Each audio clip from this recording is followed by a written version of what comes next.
Okay. I think I started streaming.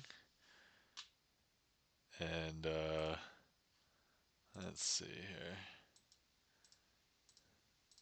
Let me open up my stream, make sure audio is working. So, can I hear myself? Yeah. Yeah. Okay. That's a good sign. Excellent. Okay. Welcome in, Chan the Magic Man. How's it going? Welcome in, sorry, bot. And, let's see here. Chan, thank you so much for getting the trick list and everything ready and for requesting a trick.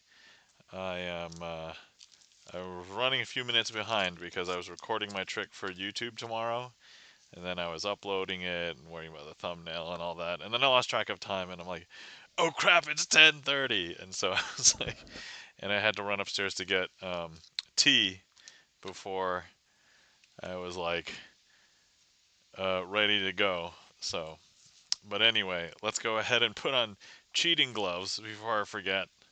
If you don't know what cheating gloves are, there you are, cheating gloves. But anyway, how's everybody doing today? Good to see you, Chan the Magic Man. How are you doing, Chan? Hopefully you're doing well. I've had a busy week,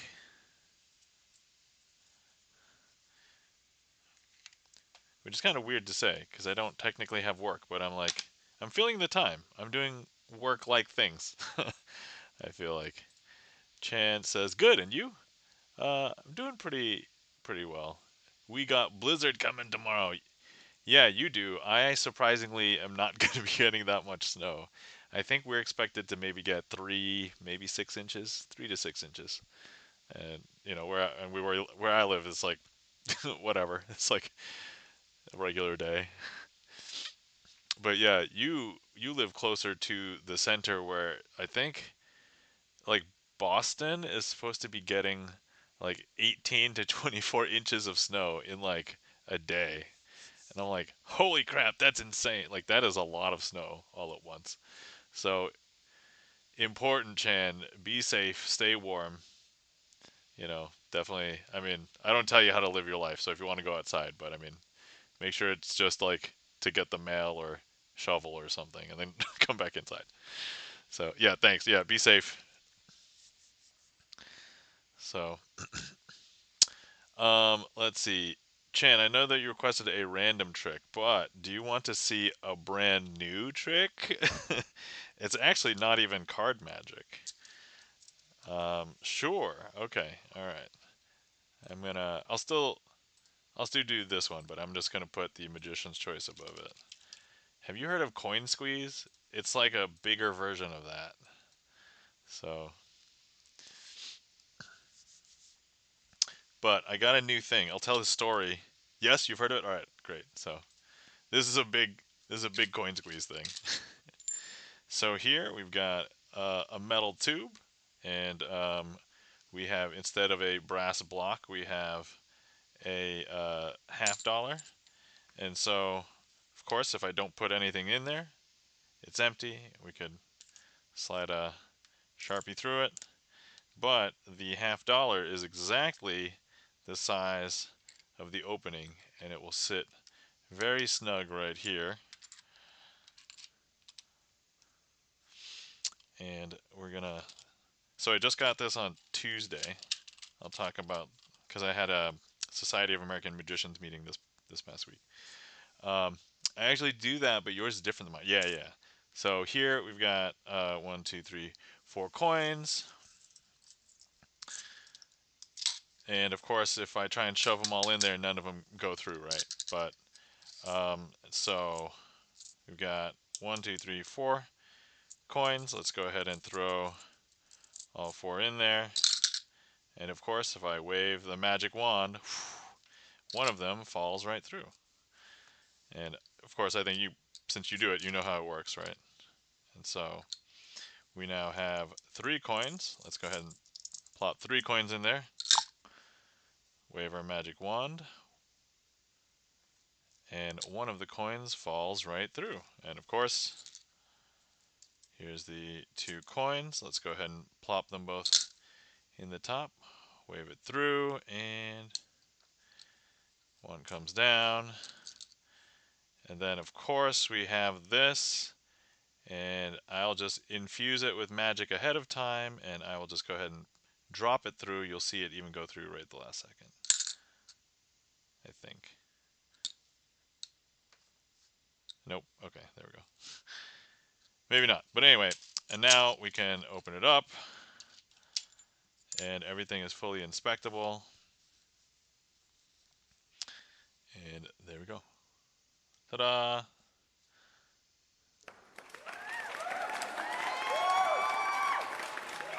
Thank you kindly for the claps. Chan the Magic Man. Yeah, so that's a new toy. I'm playing with that. Thank you. Trying to, I don't know, get...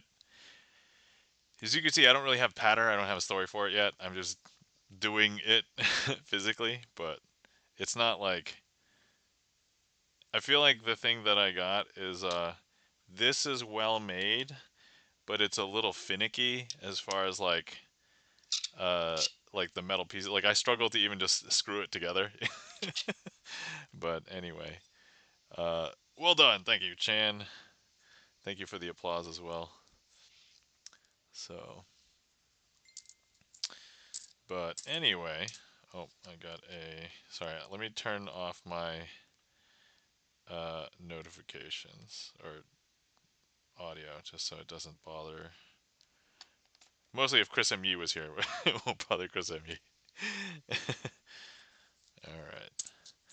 So, anyway, yeah, I'll probably end up doing that one again later on stream. Mostly to get more practice with it, so.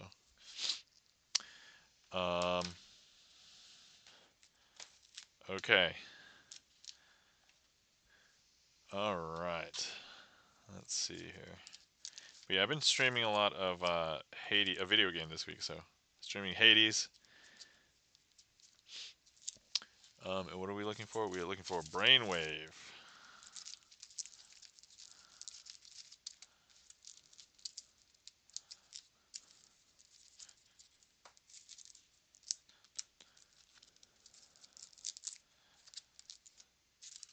So I had a potential gig.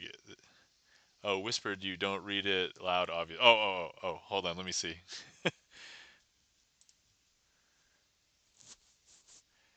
Yes. Chan, your message, the answer is correct. You know the method, so. Yep. I think that's, I'm pretty sure that's the standard method, right? For quarter squeeze or coin squeeze. Andres, welcome in. How's it going? How you doing today? Good to see you. We are doing Sleight of Hand Sunday. We've already done one trick, brand new trick. But now we're moving on to the second trick. So, all right, first things first. I've got 8 cards, and I want to get on the same brainwave with somebody in chat. Chan, since you requested the trick, I know this is a random one, but if you would like, go ahead and select a card. Doesn't matter that I know what it is, because I'll show you that I knew what it was. The whole time. Chan selects the 4 of diamonds. So I don't know if you guys knew that. First of all, Chan is also a magician, but we didn't set anything up. I swear. And I promise.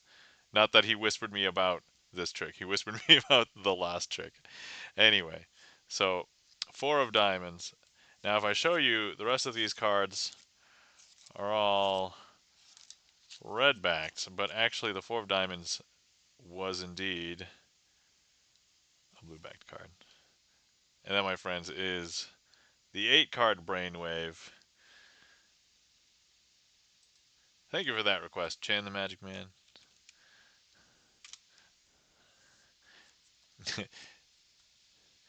Thank you kindly for the OMG Chan, even though I know Chan absolutely knows how to do this one. Guys, you're not following our friend Chan the Magic Man. Chan the Magic Man is also a magician, does magic on Magic Mondays, and give him a follow. You'll catch him doing Magic Mondays. If you catch him other times, he's playing games, retro games, community games, Grand Theft Auto, all sorts of games. In real life stuff, cooking, doing music. Chan, you do it all. Chan, you're Mr. Multi-talented.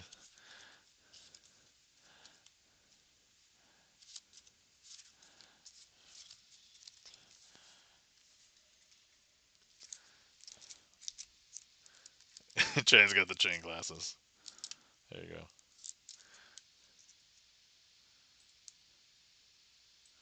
Sorry. The emote is called Chan Shades.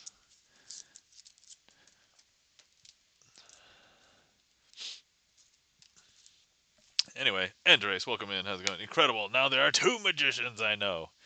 Oh, Andres, there's like 4 magicians that or had a regular magic schedule. If you want to follow us all, I mean, you can go to this link tree. All 4 of us are there. So there's me and Chan, and then there's also Jack, who's named InfoXZar, and then Hallowthorn. So 6 now. Wait, have I not clicked on it recently? Are there more listed? Oh, DJ Magic Mikey. All right. So now there's 6. DJ Magic Mikey, and then Matt Magic. I haven't seen Matt Magic. I think I followed him though. Let me see. Okay, yeah, I did follow him. I just haven't seen him.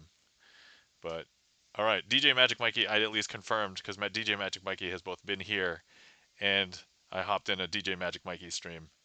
So, but awesome. Welcome to Charlie's Beats. How's it going? How you doing, Charlie? Good to see you. Here, we'll do the Gibson Eyes for Charlie, but also we'll give Charlie's Beats a shout out. Guys, if you're not following our friend Charlie's Beats may one day stream again. But Charlie's Beats, famous Twitch chatter, amazing Words on Streams player, and multi talented mod. He's not a mod here. I don't want to like over. First of all, I don't want to overwork anybody. Like I don't want anybody to overwork anything. But Charlie's Beats, multi talented mod in many other streams. I may indeed, says Charlie's Beats. So, let's see. Oh, thanks for your follow, says Andres. Sorry, says Chan to Andres. All right. So, all right, we got 6 people now. Nice. Good thing I never. Well, I guess I did always say there was 4 of us, but for the longest time there was 4 of us. You can't blame me for being like there's 4 of us. But Charlie Sweet says if all my streamers were streaming, I would probably be modding 2 every time. Charlie, I'm just curious. Is it like a do you have like a sense of pride collecting um mod badges? Like I know you like it and you love it, but yeah. They love to be live at the same time, says Charlie Sweets. All right. The queue is empty, guys. If anybody wants to request any magic, feel free. If anybody wants to talk about any specific things, feel free to chat. And then otherwise, the only thing I definitely wanted to talk about was the Society of American Magicians meeting that we had on Tuesday. But otherwise, Bay JMB, welcome in Bailey. How's it says hi Nam, how's it going? Well, Bay JMB, not bad. I think considering the fact that I'm still unemployed, but everything is going swimmingly. Um, so for anybody who didn't hear, I did briefly talk about it on one of my Hades streams this week. But earlier this week, I put my app in review, and so the Google Play Store is now reviewing my app that I wrote. Once it is approved, I guess it will be released for testing to all of the people that I indicated as my alpha test group. I think we've got like 17 people, 17, 18 people, I think. Um, and then, so once that happens, I assume that the closed test occurs for at least 2 weeks because they said 14 days. And then, depending on how that goes, I guess, we'll determine whether the app gets listed on the App Store. And at this point, I have determined that this app I'm going to make available for free. going to be a really good, like, hey, I can make an app, like resume piece. But we're going to do that, and we'll see how it goes. So everything's going well as far as that is concerned. But yeah, thanks for asking, BayJMB.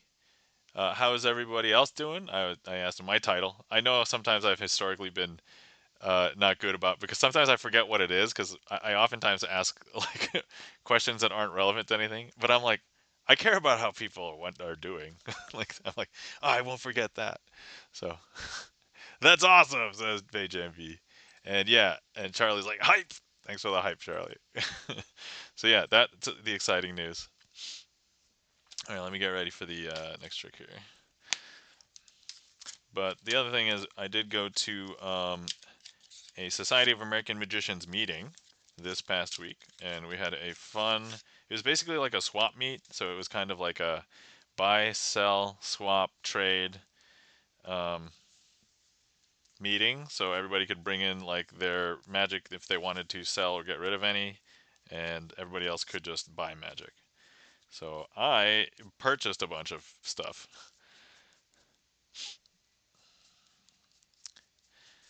So let's go ahead and yeah. So yeah, super exciting for me, I think.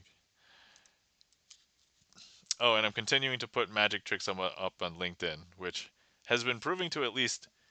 I hope that it shows that I'm a real person, because I know a lot of people are afraid of like AI applicants and candidates. That's pretty much the primary reason. But the secondary reason is I hope that it drives more views to my LinkedIn profile, which it is. I like there's enough data to prove that it's working. So, um, all right. So anyway, Charlie's Beats has requested a trick called the Chicago Opener. So let's go ahead and have a card selected. Um, First things first. If I don't know if Charlie you want to interact, or if anybody else wants to interact.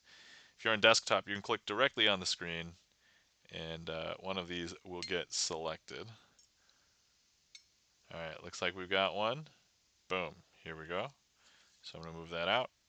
I'm actually also removing my tea steep at the exact same time. Tonight I'm drinking strawberry kiwi herbal tea.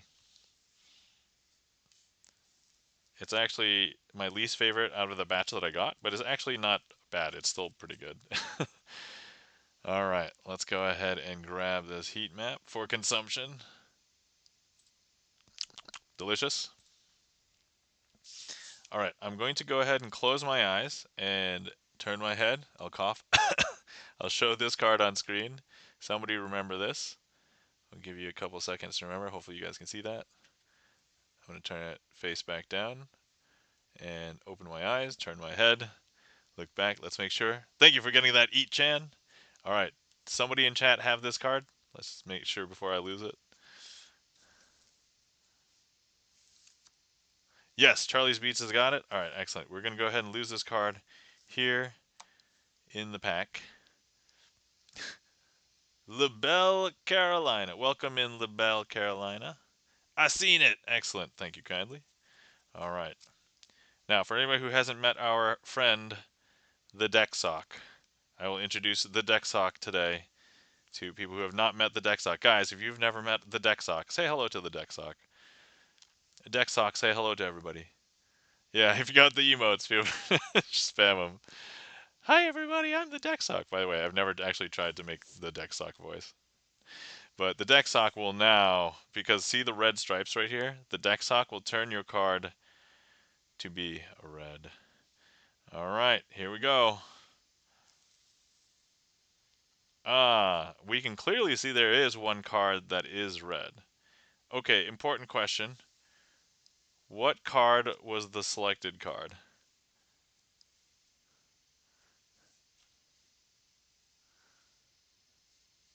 And it's okay to tell you. Nine of Hearts. Excellent. Gibson Lens, welcome in. How's it going, Bert? Good to see you. All right, so Nine of Hearts. All right, excellent. So this should be the Nine of Hearts. Excellent. Okay.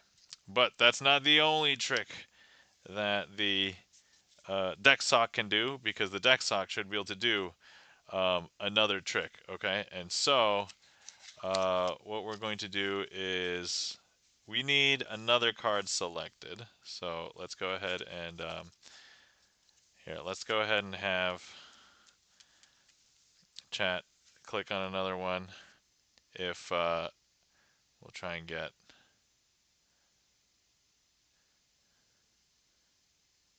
Okay, I see it's this one right here. Okay. All right, let's grab that one. Okay, I'm going to go ahead and close my eyes, and I'll flip the whole packet over to make sure somebody gets that. I'm going to turn it down and turn back. Okay, somebody chat confirm. Did we get it? Did somebody remember?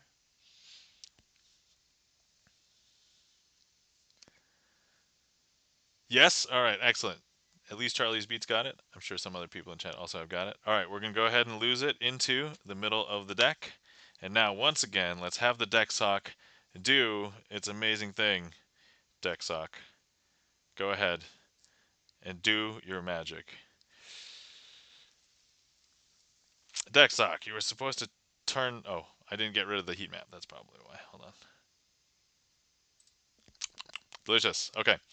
Sorry, deck sock. Go ahead and make their second card turn red.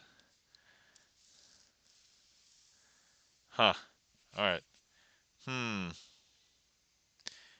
Okay, guys. All right. Honest question. Go ahead and tell me what the card was, because the deck sock doesn't seem to have been able to make the card appear as a red card. So I'm beginning to think the deck sock wants to help. Wait, the deck sock does want to help? Okay. Wow, if only I didn't drop all the cards. That would have looked way more impressive. But anyway, I don't know if you could see, but there is one card that is red, and but this was the Nine of Hearts. But actually, if we take a look now, it is indeed the Three of Spades. And that, my friends, is should we rename it Red Sock Mama instead of Red Hot Mama? That's an alternate name for the trick. Uh, that, my friends. There we go. That trick's called the Chicago Opener. No, it's called Red Sock Mama now. Lavelle, Carolina says, I'm beginning to think the deck sock wants to help. Or does not. Deep down inside, I think the deck sock wants all of the glory. The deck sock wants to do all of the magic on stream and take all of the credit. That's deep down inside what happens. Apparently, the deck sock needs to help holding the cards. Yep. Deck sock loves holding cards. I don't know if you know, but sometimes the deck sock feels empty inside. And you know what? The deck sock needs a little love to fill up. I'm so glad this is a late night stream. At least it is in my time zone. I don't know if anybody's on like a West Coast time zone, which I think some people are. So, uh, okay, all right. So that was. Thank you so much for that request, Charlie's Beats. Hopefully you guys enjoyed. That was certainly a deck sock trick.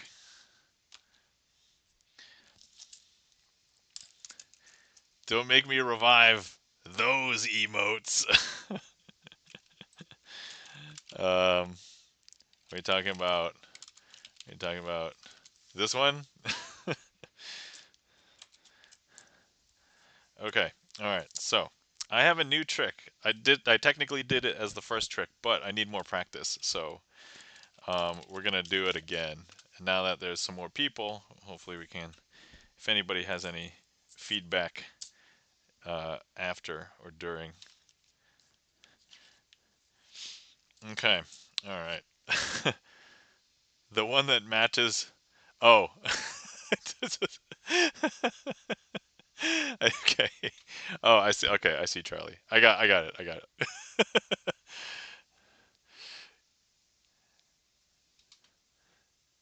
All right. Okay. So here we go. We have a metal cylinder. Now, if these two thread together, and when they do, um, they create this hollow tube. Now, I can show you that this hollow tube is hollow. We can send a Sharpie through it, and so that is that. Now, it unscrews here in the middle, and I can place this $half. So this is a $half. If you were here, you can inspect the $half. It's a legit $half. I could even borrow your $half. I don't know who's carrying around $half because people don't carry coins or paper money really much anymore. But so it is. Oh, it is exactly snug enough. It doesn't move around. It doesn't wiggle. It doesn't do anything like that. So, and then we're gonna go ahead and thread this on.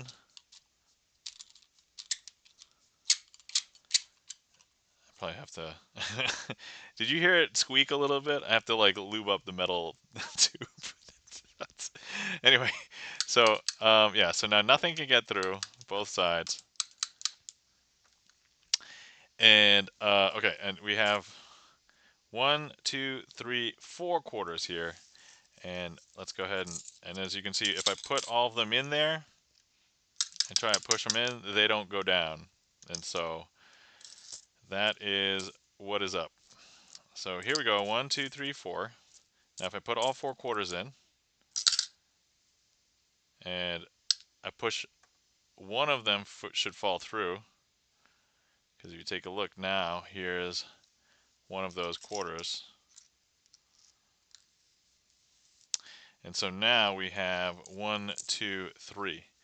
Now here's the thing. If I now take these 3 and I place them here,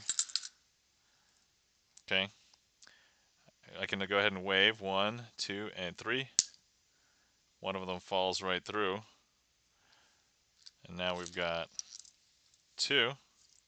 Now I'll take 2, drop it in the top, use the magic wand, 1, 2, tap, and we have a third one.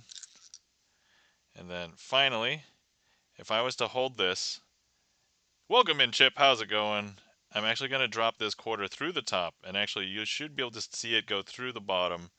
1, 2, and 3.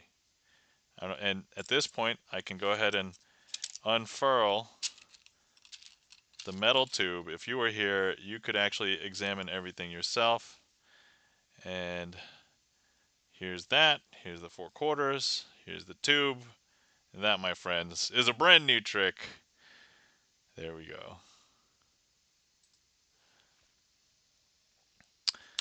Chipperdoodle says, "Ah, sorcery!" I don't know why I was so high pitched. And an ad break is starting soon. All right, cool. I beat the ad break. LaBelle Carolina says, "Nice fun." Thank you, kind of, for the claps. Charlie's Beats, Chipperdoodle, Bay JMB. Thanks for the applause and the mind blowing. You just blew my mind. You're welcome. Thank you kindly for the claps, Andres. So yeah, that's a new toy. Just got that on Tuesday from the buy sell trade swap magician meetup. Remiss, welcome in. How's it going? Thank you kindly for the claps. All right. So that was this. Okay. All right. Okay. Currently the queue is empty. If anybody wants to request any magic, feel free. If this is your first time here, I'm seeing a couple of new faces that I don't normally see. If you guys want to request some tricks, I think if you just follow, you should be able to request any tricks on my trick list. I have like 80 tricks on my trick list. So there we go.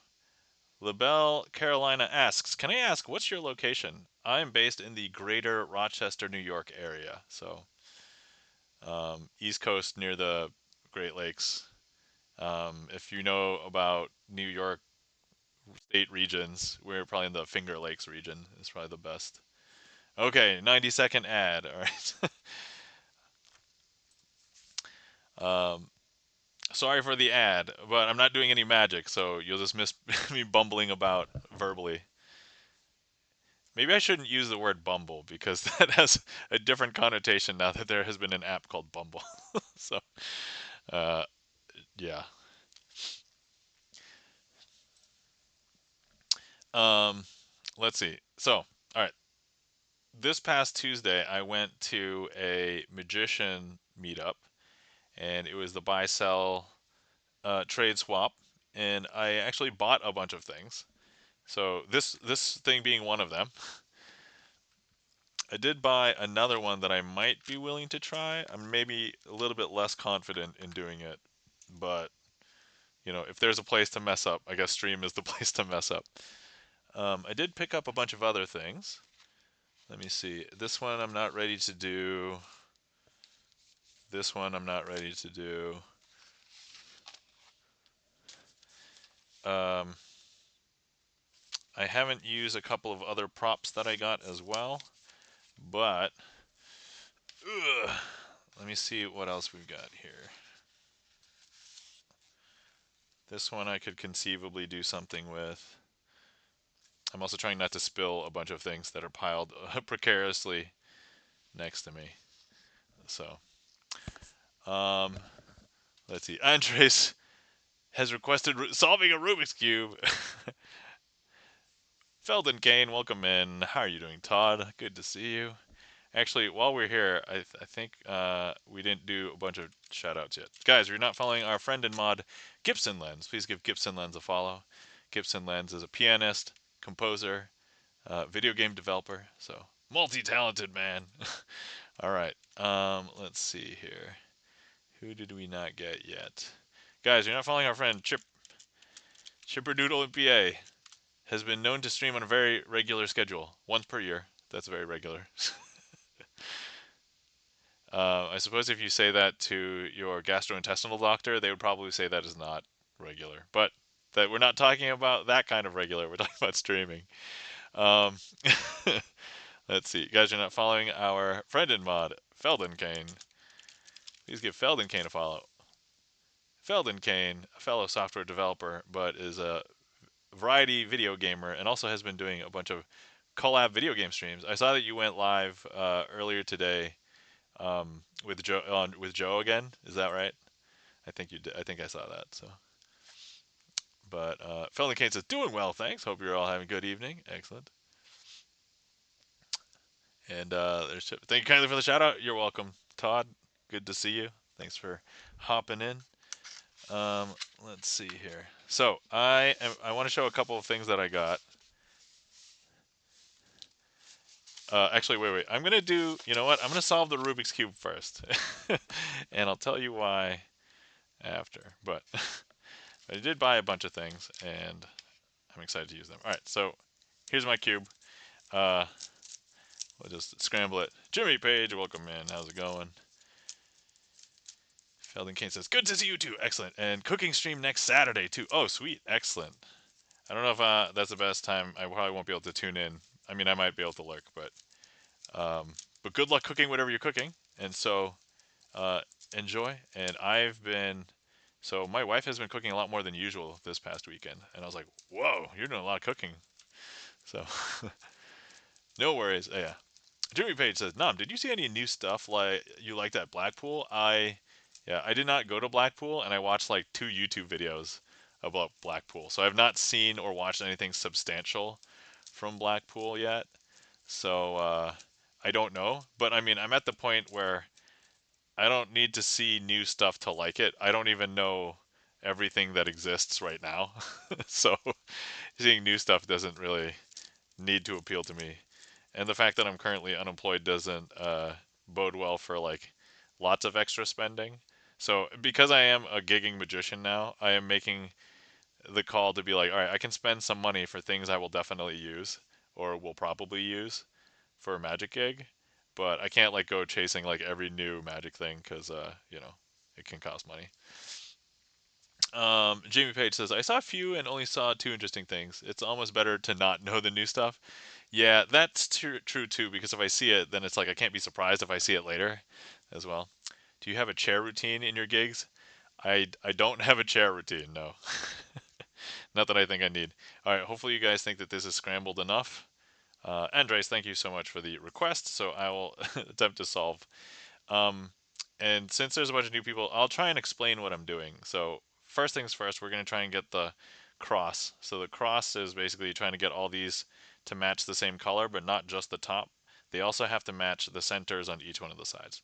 Now, conceptually, when you rotate this thing, the center pieces don't move in relation to each other, right? So this one will always be opposite this one. This one will always be opposite this one. This one will always be opposite that one. So that's the first thing. All right. And then we'll do this. We'll do this. We'll do this. And then we'll do. Whoops. Okay, we'll do this. All right. So now I have at least the cross. And these all match that center piece on the side. So now we're going to go ahead and match the corners, which has to match all three colors. So it has to match the top, this side, and the other side. So let's go ahead and do that now. So there's 1, 2,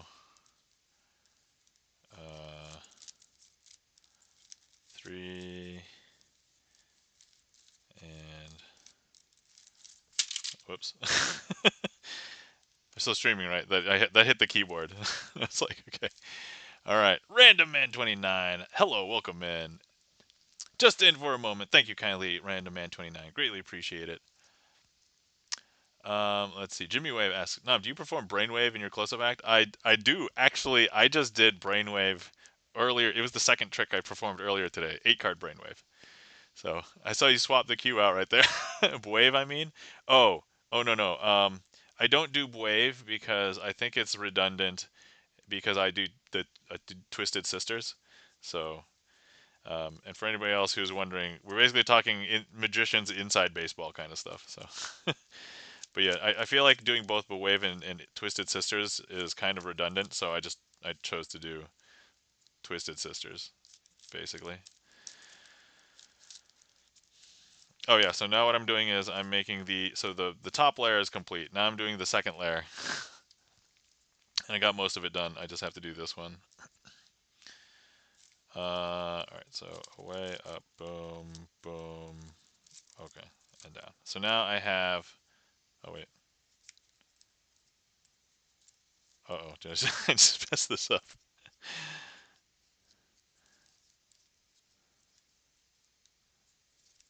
Oh crap, I really did mess this up. This one should actually go here. All right, no, I think I have to start over. Wait, this should go here. This should go. All right, I'll fix that in a second. This should go here. I probably can't talk about doing it while doing it. So see, this is the last time I messed this up the same way last time by talking about how to do it. So okay, boom, boom. Okay, we've got almost all of it done. Okay, away, up, boom, boom.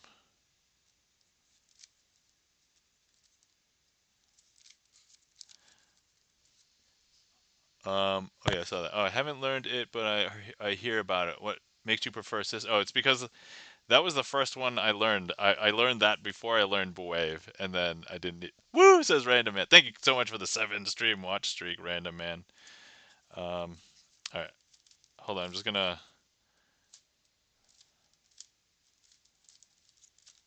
Okay, I had to muscle memory it for a second. All right, so I have the top layer done, and then I have the second layer done, so these all match.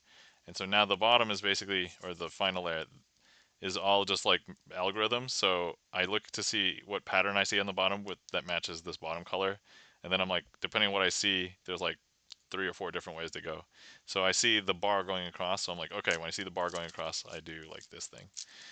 And then when I see this, I hold this position, and then I kind of do a similar thing until I see a fish design, which I'm not quite there. I'm almost there though, so I find a piece that matches this place it like facing me in the left corner, and then I do this algorithm.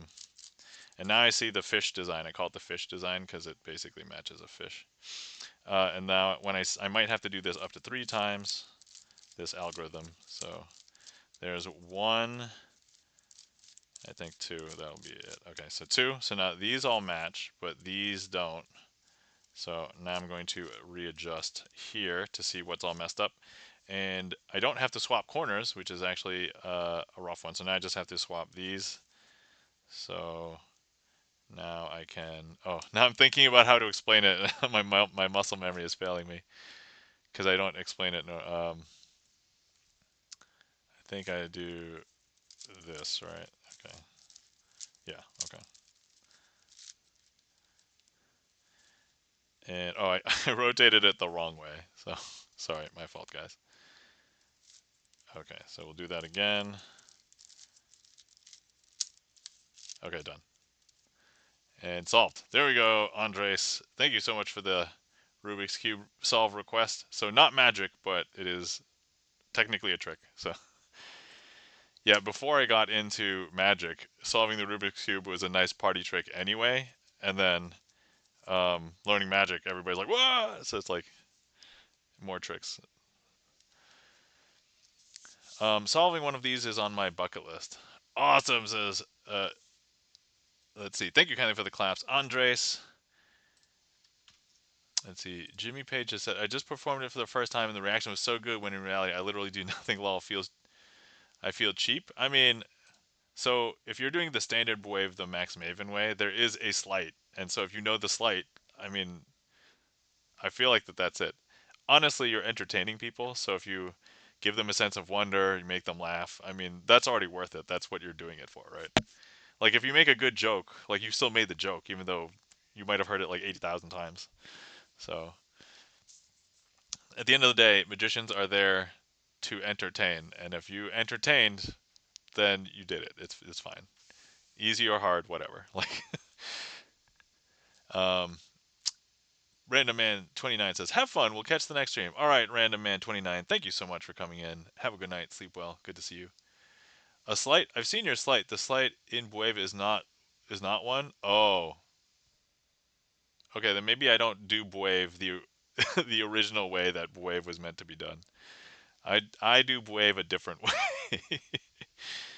I do Bueve my way. Anyway, so yeah. But Jimmy Page says solving one of these is on my bucket list. So yeah, it took me about 3 weeks to like memorize all of the things that I needed to do. But like I would just start peeling off instructions. Like the first time I did it, I sat down and it took me like 40 minutes following the instructions and fiddling with the cube.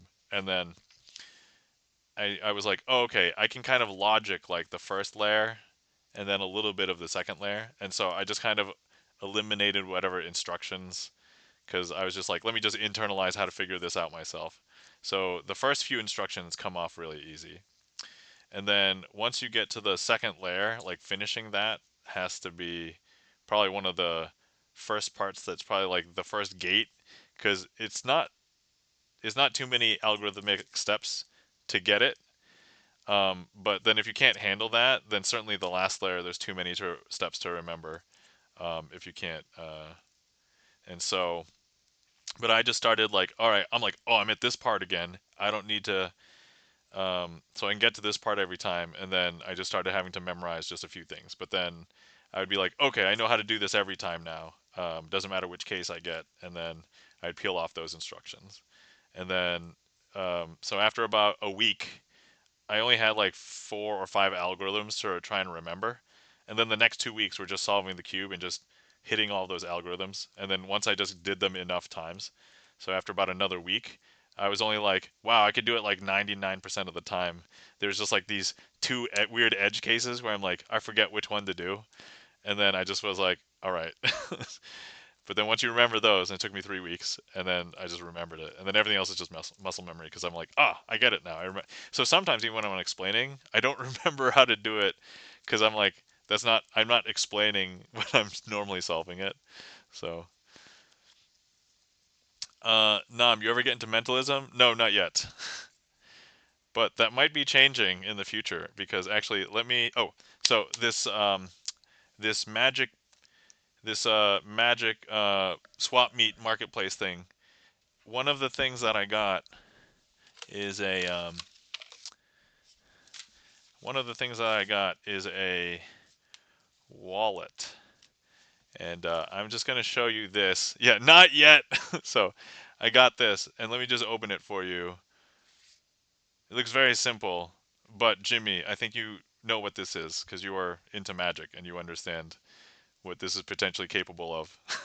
So I don't know what it's called. Hold on, is this one have? No, this is I think. All right, did it come in this box? Yeah, I think it was in this box. So it's called Vortex Magic: The Force. Or at least if that's not the box that it came in, that's what I bought it in. So it was a used item from another magician, but he parted for it cheap because he was like, if you're gonna go use it, go use it. Oh, I haven't seen this one, but I may know the method. Yeah, if you've seen, so this wallet has like three functions, and if you're familiar with basically the purpose of any of the wallets, like they all do that. So, all right. So this, so a couple of things that I bought.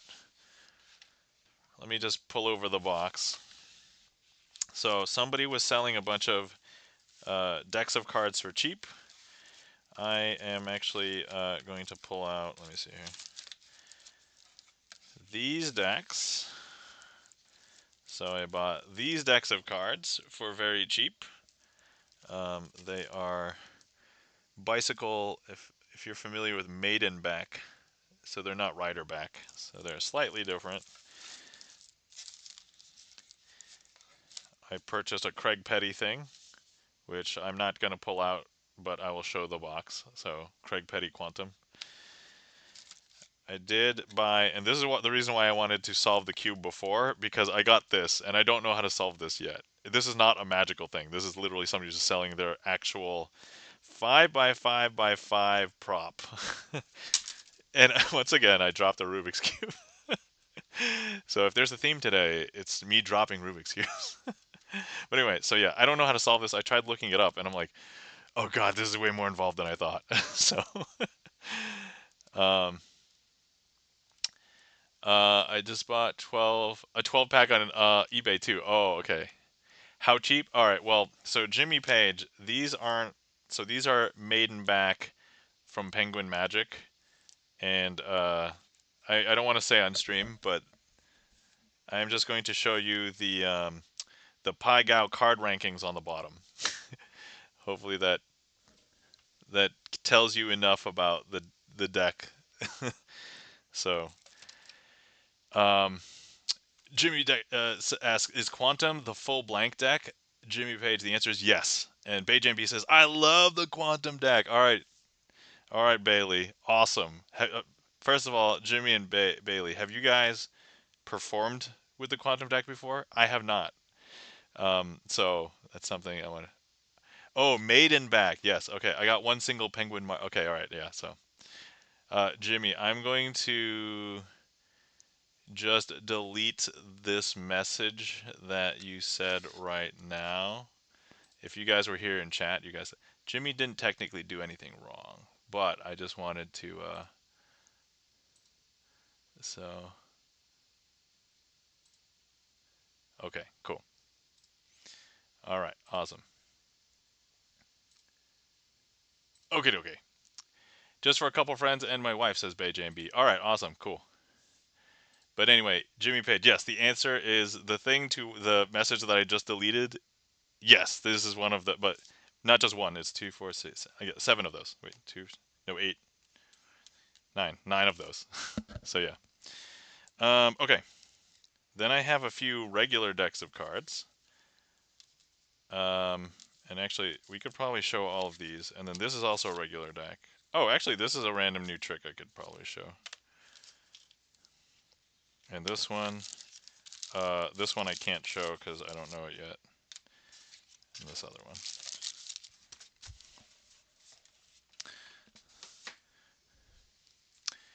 I think it's a great closer. Oh, the Quantum deck? I imagine it would be. Yeah. It seemed like I saw the trailer and I started watching the tutorial and I'm like, whoa. So I'm like, okay, I think it could be pretty good. All right. Um, by the way, if there's anybody out there who is like, man, I've always wanted to be a magician, you too can become a magician. A lot of people believe that it does take a lot of time to put in for practice, which I would always recommend practice. But I like to do sleights, and if you don't want to do sleights or they're too hard or anything like that, there are tricks that you can do that are like math tricks. There are tricks that you can do where you can buy the product, and the product basically does all of the magic. You though, if you wanted to do one of those, you basically have to learn the presentation or like make it a good show, right? You can't just take it out of the box and unless you've seen it before and know what it's all about, like expect to be able to perform it without some practice. So okay, let's look at the regular decks that I got. So boom, boom, boom. Actually, so I got this one only because I'm just like, all right, I'll support the guy who brought it, but I have an open one of these, and I'm like, oh, so this one is not open, and I'm not going to open it, but I got it as part of like a bigger yard sale kind of thing. This one, you guys know I like Star Wars decks, regardless of how good the quality is, and I bought some questionable quality Star Wars decks in the past, but we got this one, and I'm like, all right, this is not going to be good, but here we are. The back, Star Wars Heroes, so the star features two X-wings, and then each image is of either like a ship or a vehicle from the movies. So like Seven of Spades, that's a Y-wing. I don't even know some of these. Millennium Falcon. This is like the Liberator. It's like a Mon Calamari ship, I think. It's a very specific one. Don't ask me why I know that. uh, let's see. This is a Corellian Corvette, I think. Uh, like I can't even identify. This is like a Naboo fighter or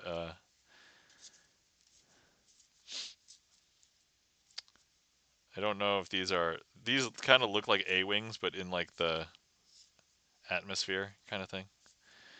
This one is a capital, no, medium transport. I don't know. Who is your influence for using that particular deck? I I don't know. The quantum deck. I literally just picked it up, so I have no idea. I read somewhere online that if you know the method for quantum, you can make your own, right? Um, I believe so. So Jimmy, if here's basically I think what you need. Completely blank deck both sides and like arts and crafts stuff for RNS. So if you have RNS application applicator stuff, then you're good for I think creating one. But that's also true about most special decks. Yeah, like most special decks, unless you have like you need this special thing. Anyway, so here's the Star Wars deck. The vehicles playing cards. This deck, I swear, is nothing special, and it was probably like from Five Below because the quality looks like it's like from Five Below. If anybody doesn't know what Five Below is, it's like a retail store where everything's supposed to be $5 and below, which was true when the store first opened. But now there are things more than $5, and so it's Five Below. Still, most things are pretty reasonably cheap, but not everything. So, okay, so here's what the backs are, and then the fronts. So the interesting thing about this is a playing card deck, but the four suits are the minor arcana. So they're which is super weird to me because they have the four playing card standard suits like here, but none of those suits. I mean, I guess hearts. Wait, hold on. Oh, okay. No, no, never mind. They do have those suits, but they also have. I don't know if you can see. Well, can you see it better on? Oh God. All right. So they all actually indicate a different suit down here. So this is the three of swords. So the three of clubs is the three of swords. For some. Wait a second. No, wait, wait. So is the ace. The ace is also. Oh, wait. Is everything of swords? Is that why this is a crappy deck? Oh my God, the six is also the six of swords. Oh, somebody printed this horribly. So they just used the exact same thing. So everything is of swords. Well, I didn't look at this very well. Clearly, that does not bode well for the quality of this thing. Anyway, looks cheap. Um, I know that stuff. Been playing around with an R stick over the normal stuff usually used. Oh, okay. Yeah, that's awesome. Who did you get that printed with? It's usually most card printers won't do a marketed trick.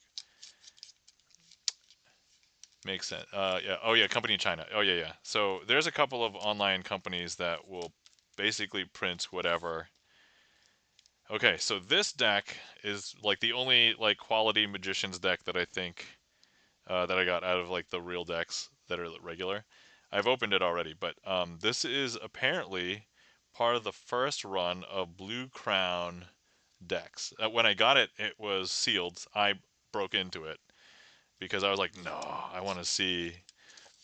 And my friend had apparently he was getting decks when they first started doing Blue Crown cards, and so and I was like, whoa, looks fancy. So yeah, here's the backs. And I don't think I have. If you guys haven't heard of Blue Crown and you're magicians, I think this is the one where was it Alex Pandrea and company?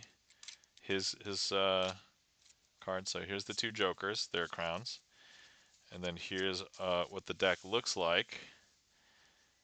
Well, actually, let me show you like some face cards. So mostly standard, but like they have slightly different like artistic. Even like the pips on all the cards, they look, I don't know, rounder, thicker, thicker with two C's. So yeah, and I did give these a shuffle, but they feel good. They feel nice. They glide pretty easily. Actually, let's do something with them. Let's grab all of the aces and just do our usual.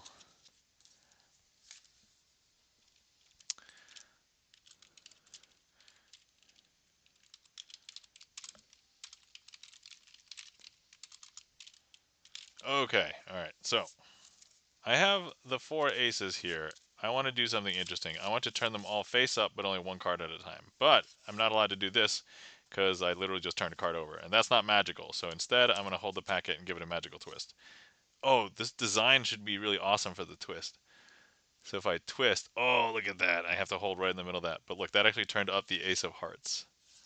I know, super weird, but look, if I hold the packet, give another magical twist. Don't break your gaze, this is the part that gets people. Ace of hearts turns face down, ace of clubs turns face up. I know, super weird. Shouldn't happen, but look, I'm gonna hold the packet, give another magical twist. Oh man, this art design is awesome for twisting. Ace of diamonds should turn itself face up. There we go.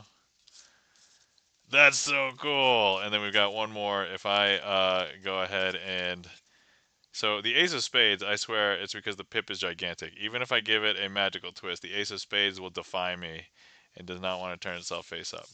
Even if I give it two magical twists, some people are like, yo, yo, yo, you just gave it three cumulative magical twists. And I'd be like, you can do arithmetic.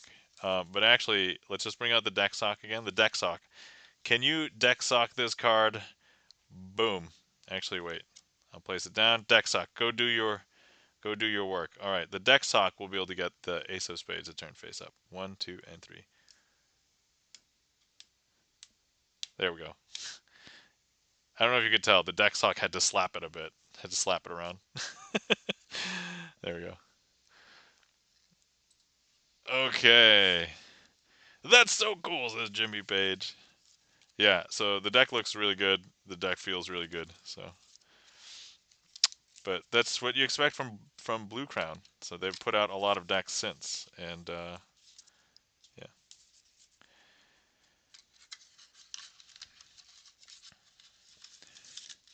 Let's see. BayJB says because you were talking about Craig Petty earlier, he has a really cool kicker ending for twisting the aces that you might like. Oh, I do. Okay, he does. All right.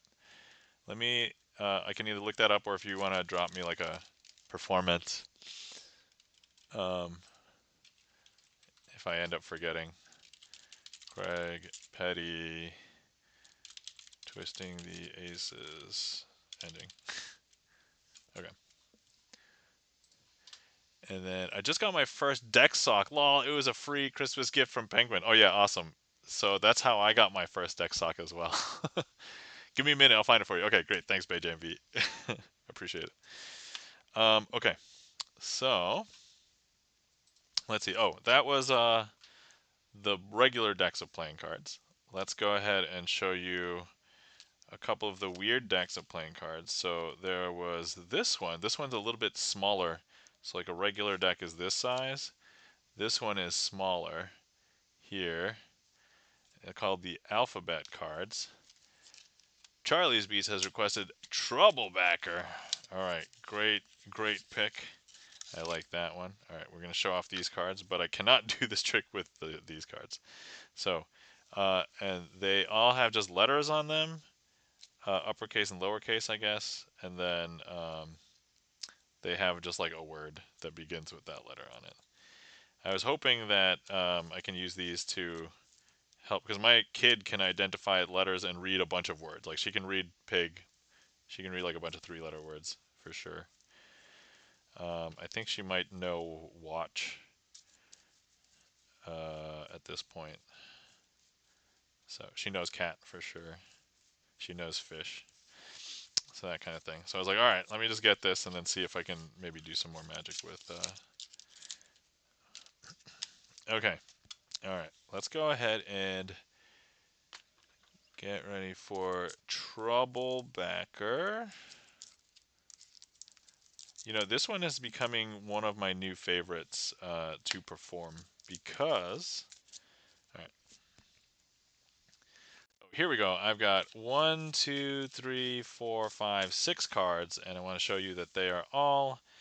So these 4 are black spot cards, and these 2 are red face cards. Both of them happen to be the 2 red queens. And so here's what we're going to do. I'm going to go ahead and place the 2 red queens out like this, and whoops. We are going to mulligan. Shh, you guys saw nothing.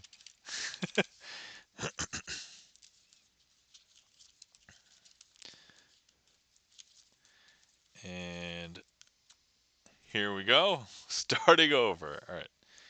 And I just realized this is on camera, so I'm just going to move that. All right. Here we go. 1, 2, 3, 4, 5, 6 cards. We have 4 black spot cards and 2 red face cards, the 2 red queens. Now what we're going to do is I'm going to go ahead and place the 2 red queens out on the table. But they don't want to be out on the table. They want to be here in my hand. And so I'm going to go ahead and show you how one moves from here to there because she appears here. And I don't know if you can tell the swap places with one of these. Now we still have our 4 cards here, but actually let's go ahead and this red queen wants to swap here as well. And so now 1, 2, 3, there we go. There she is because she has also swapped here. But actually, I don't know if you can tell, they're very defiant because you can tell that the black spot cards fit in with the cards being in my hand because if you take a look, they all match, not just on the front, but on the back. And if you take a look at the 2 red queens, they match on the front with each other, but not them, but also they don't match on the back with any of these. And that, my friends, is Troublebacker. And I think we beat the ad break, too, so. All right, there we go. We had to mulligan that, but that's okay. I think if you guys were paying attention, you saw a thing and you'd be like, oh, something happened. And I was like, oh, okay. So connecting the dots if you've seen that more than once. Here's the link. Oh, okay. All right, cool. Thanks, BayJMB. Let me get this before I lose it.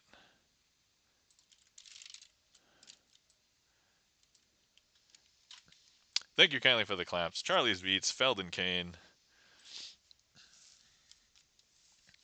So the reason why I like that trick, I liked it before, but I I think I basically created a sleight that I use at the beginning of this trick that I think makes the trick way better than what it was before. Not that like I really innovated that much, but it really helps.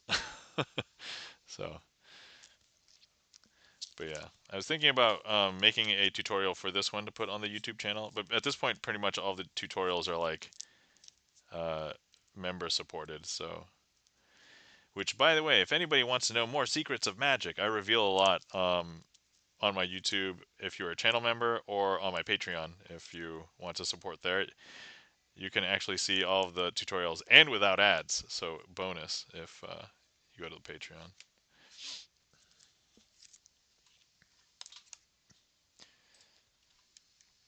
All right, 90-second ad break. We beat the ad break. Okay.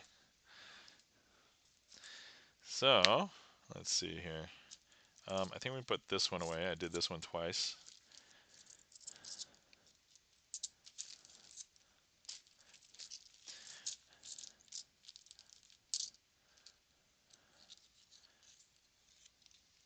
Okay, here's one that I'm not sure if I'm going to do, but we're going to try it. And so this is a card that has been folded and cut in this fashion. And I know that there's an ad break, but this is the thing that we could mess up here. And I'm going to place my finger in this way so that you can kind of see. But actually, let me go ahead and we're going to do something super interesting, hopefully. So, all right, here we go. I don't know if you can tell. Okay, ready? 1, 2, and 3. And there we go. Ah, I know. Did that look crazy? All right, there we go. So I don't know if I like it yet. I learned the tutorial and then I was like, ah. So the way that the trick is described is you put your finger this so the card trick is called transporter card. You place your finger in the transporter card and then the center of it disappears. I don't know how that looked, but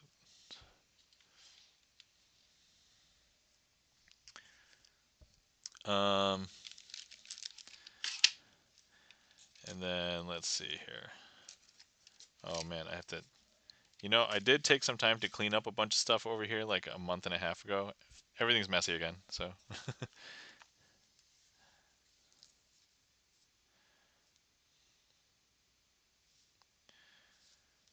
Okay, ad break is finishing now. All right, cool. All right.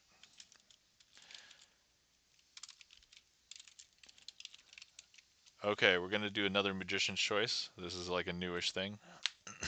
Okay, I have this packet that has had like a couple of cards in it, and one of them appears to be ghostly. And so if I show you here, we have a 7 of diamonds and a 7 of clubs, right?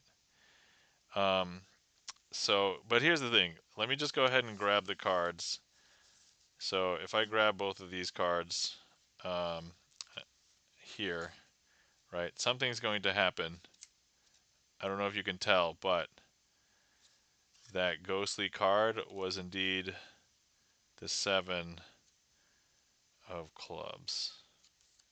How do I know? Well, because the 7 of diamonds now has the 7 of clubs behind it.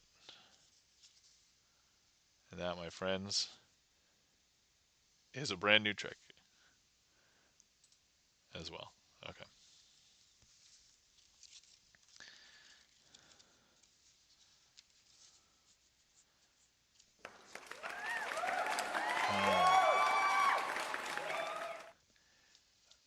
Thank you kindly for the claps, Jimmy Page, Felden Kane,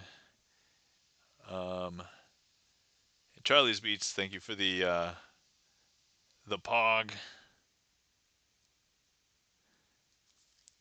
Yeah, so I'm not sure.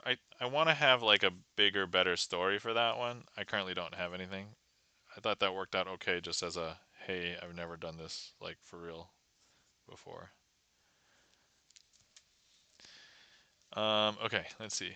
Next up, we have a trick requested from Charlie's Beats. Let's go ahead and oh man, I haven't used the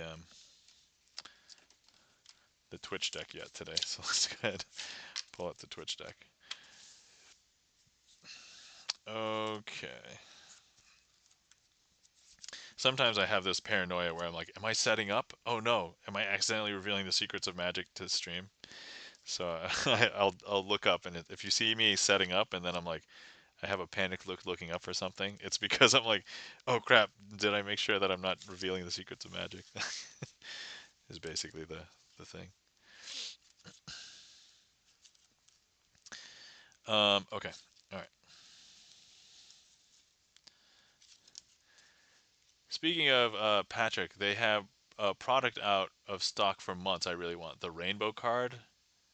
Oh, the rainbow card. I'm not sure I'm familiar with the rainbow card. Beijambi asks. All right, hold on. We're actually gonna draw special attention to Bay. You know, no, this is okay.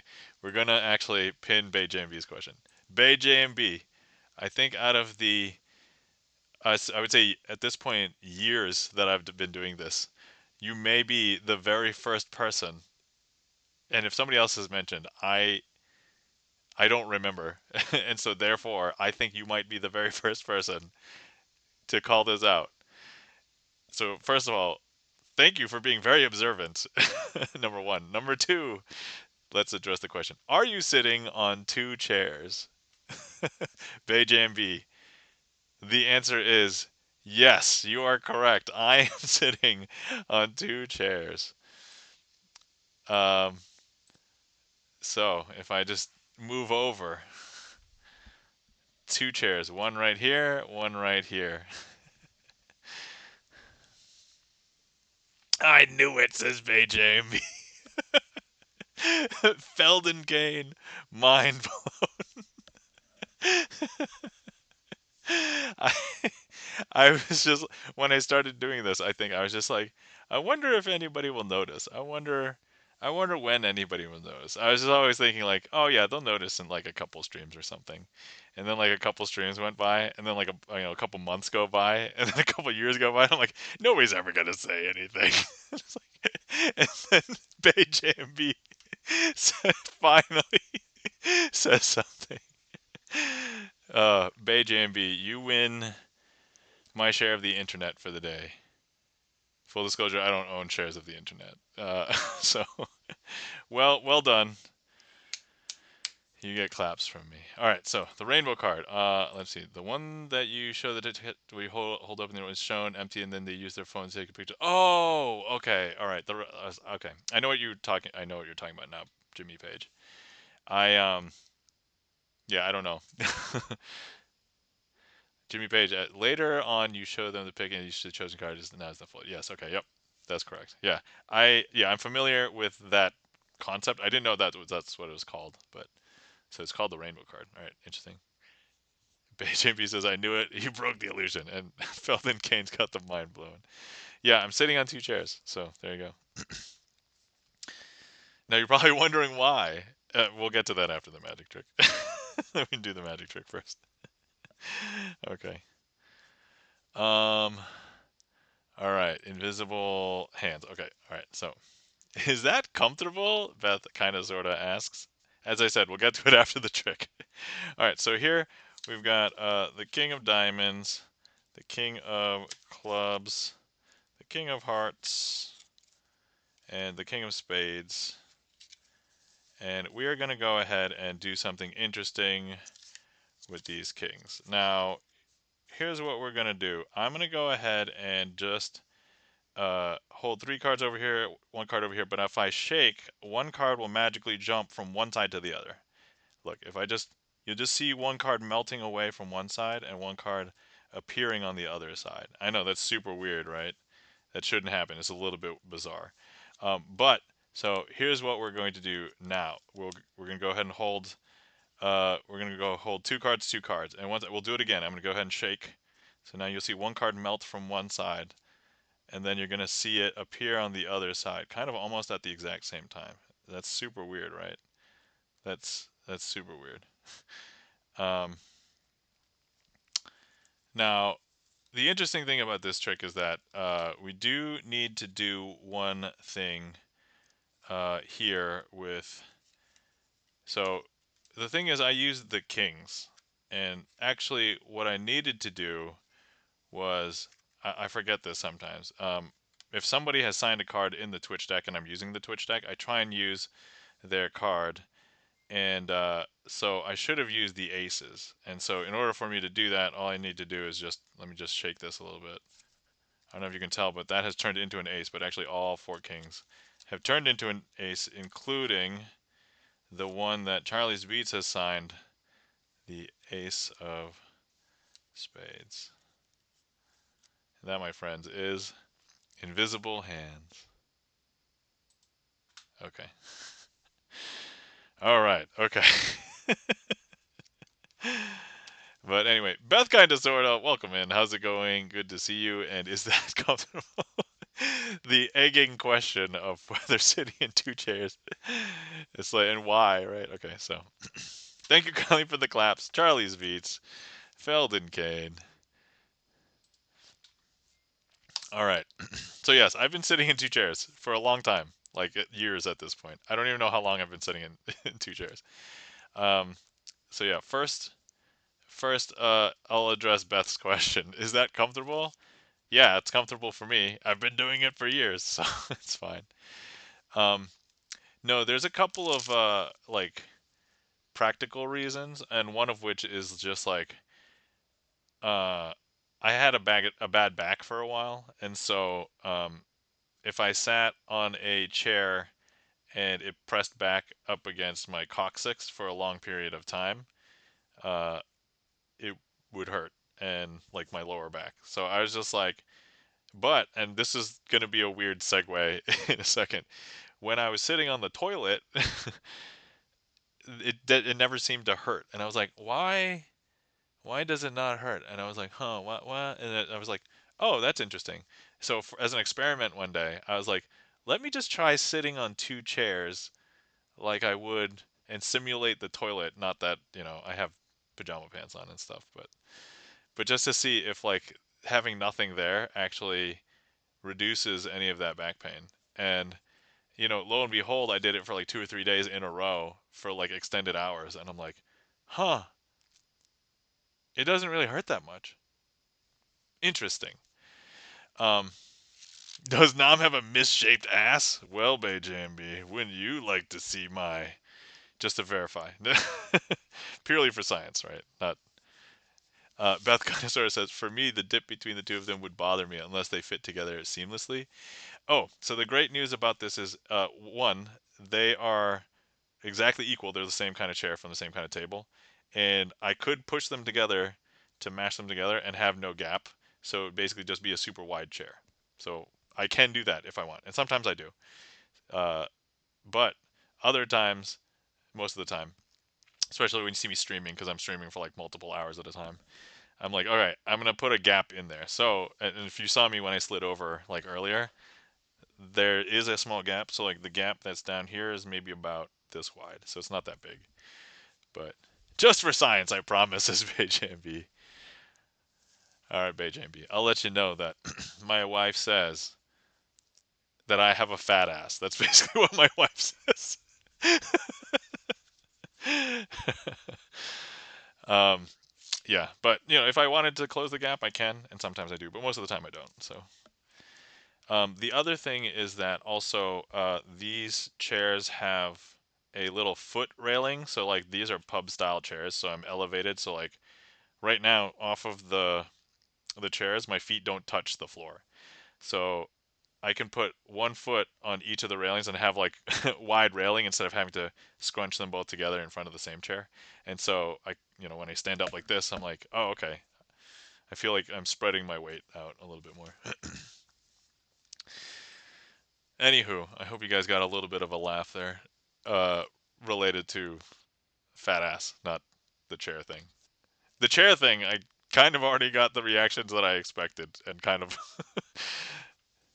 I'm surprised people's minds are blown, but yeah, there we go. So I sit on two chairs for stream and actually for video gaming. So when you see this, um,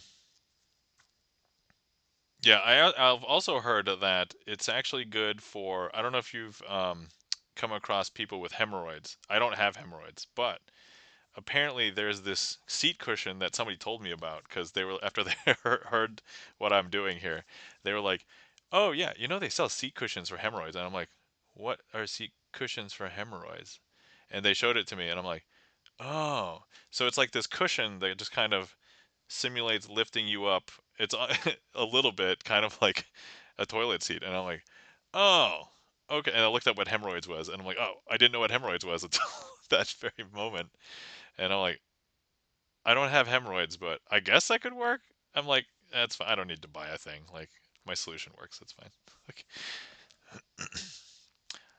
fine. um, Beth kind of sort of said, I still feel like I'd just get a bigger chair. I mean, you could do that too. BayJMB says, it's the donut pillow. Yes, BayJMB says, it's the donut pillow. That's correct. So, so to this very day, I don't own any donut pillows or hemorrhoid pillows. I just have multiple chairs and toilets. I never thought I would ever end like a conversation on stream like and that's why I own multiple chairs and toilets. That's a momentous moment.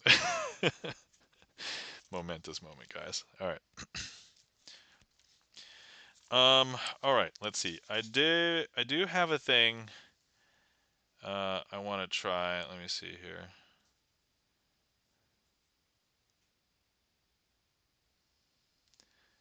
Oh, okay. I guess we'll wait until the ad break is begun and over.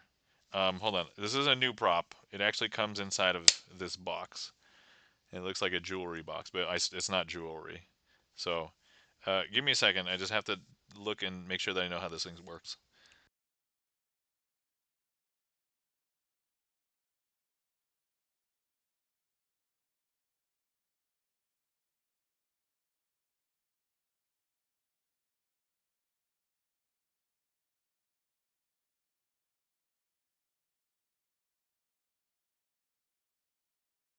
Okay, I think I got it. All right. You know what? Let's try it.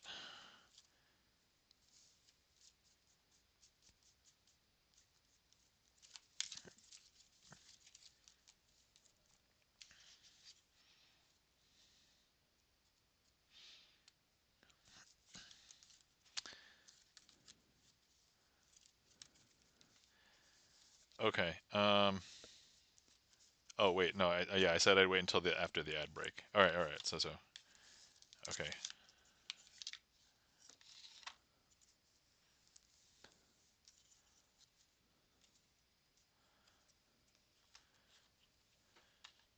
And I'm gonna be improvising a little bit here. So.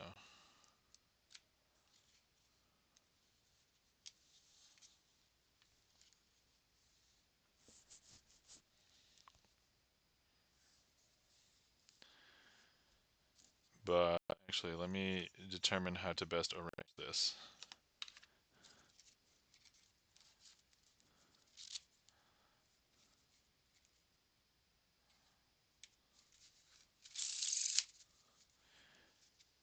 90-second ad break. Okay, cool. All right.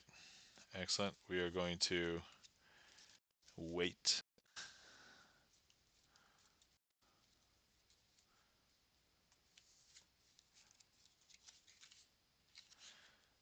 Okay.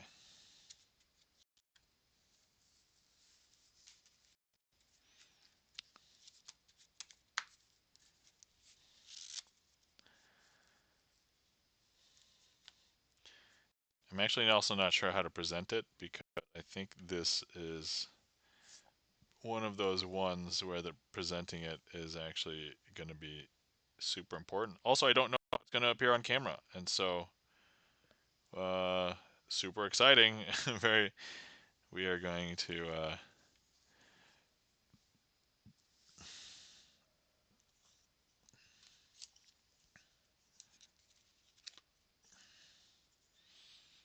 Hmm.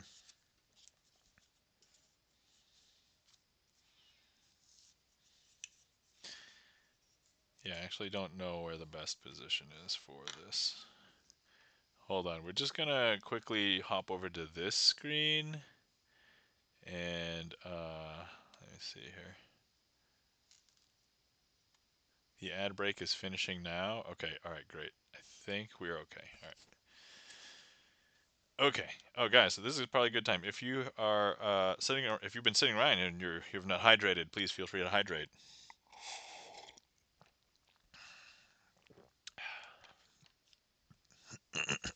Okay. All right.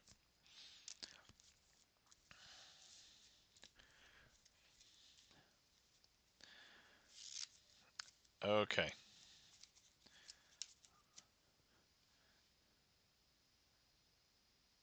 Okay. Hopefully the ad break is finishing now. Um, let's put another magician's choice in there. Okay, we're gonna be winging this one. This one is, uh, I'm improvising this. Okay, so uh, as we all know, we have the Twitch deck. All the cards are different. Most of them are signed. I think we only have like 6 or 7 cards that are not signed at this point, so mostly signed. Um, but let's go ahead. BayJB, this is a bit random, but are there any tricks that you've I bought multiple times? Great question. I can answer that in a couple minutes. So let's go ahead and select a card. If you were here, you just point to one, and let's say you point to this one. And so here, your card is the 2 of clubs. So let's go ahead and remember the 2 of clubs. And now, if you were here, I would ask you to think about your card and remember your card. And we're going to open up this thing. Now, inside, you'll see that there's actually not that much here. There's actually just this little tiny disc, right? And this little disc is actually, if I hold it up, so this is where I'm hoping. So if I hold this up to camera, right, you'll just see that it's a kind of a little disc, and it's empty. It's blank. But so the important question is, what was your card? And okay, I'm hoping that this shows up. So here we go. So I'm basically breathing my breath on it. And your card was, I don't know if that's going to show up. Hold on. I don't know if you can tell. There's a shape of a playing card. Oh man. Oh, should I hold it up again? Nope, that doesn't. Oh wait, the black of this. Man, I don't know if that's going to show up on. Oh, there it is. Okay, wait. So you can kind of see there's two clubs on the card, right? Or at least basically. Okay. Oh, there we go. All right, as it fades a little bit. So two of clubs on this. I see it, says BayJB. All right, excellent. So here's the coolest thing, right? Now what we're going to do is I'm going to go ahead and place this card back into the deck. And now we're going to go ahead and try and find your card. And actually, your card will hop up to the top because it is here. But actually, now what we're going to do is we're going to change your card. We're going to change your card into something else. How are we going to change your card? We're going to change your card by, once again, breathing on this, and hopefully your card will change.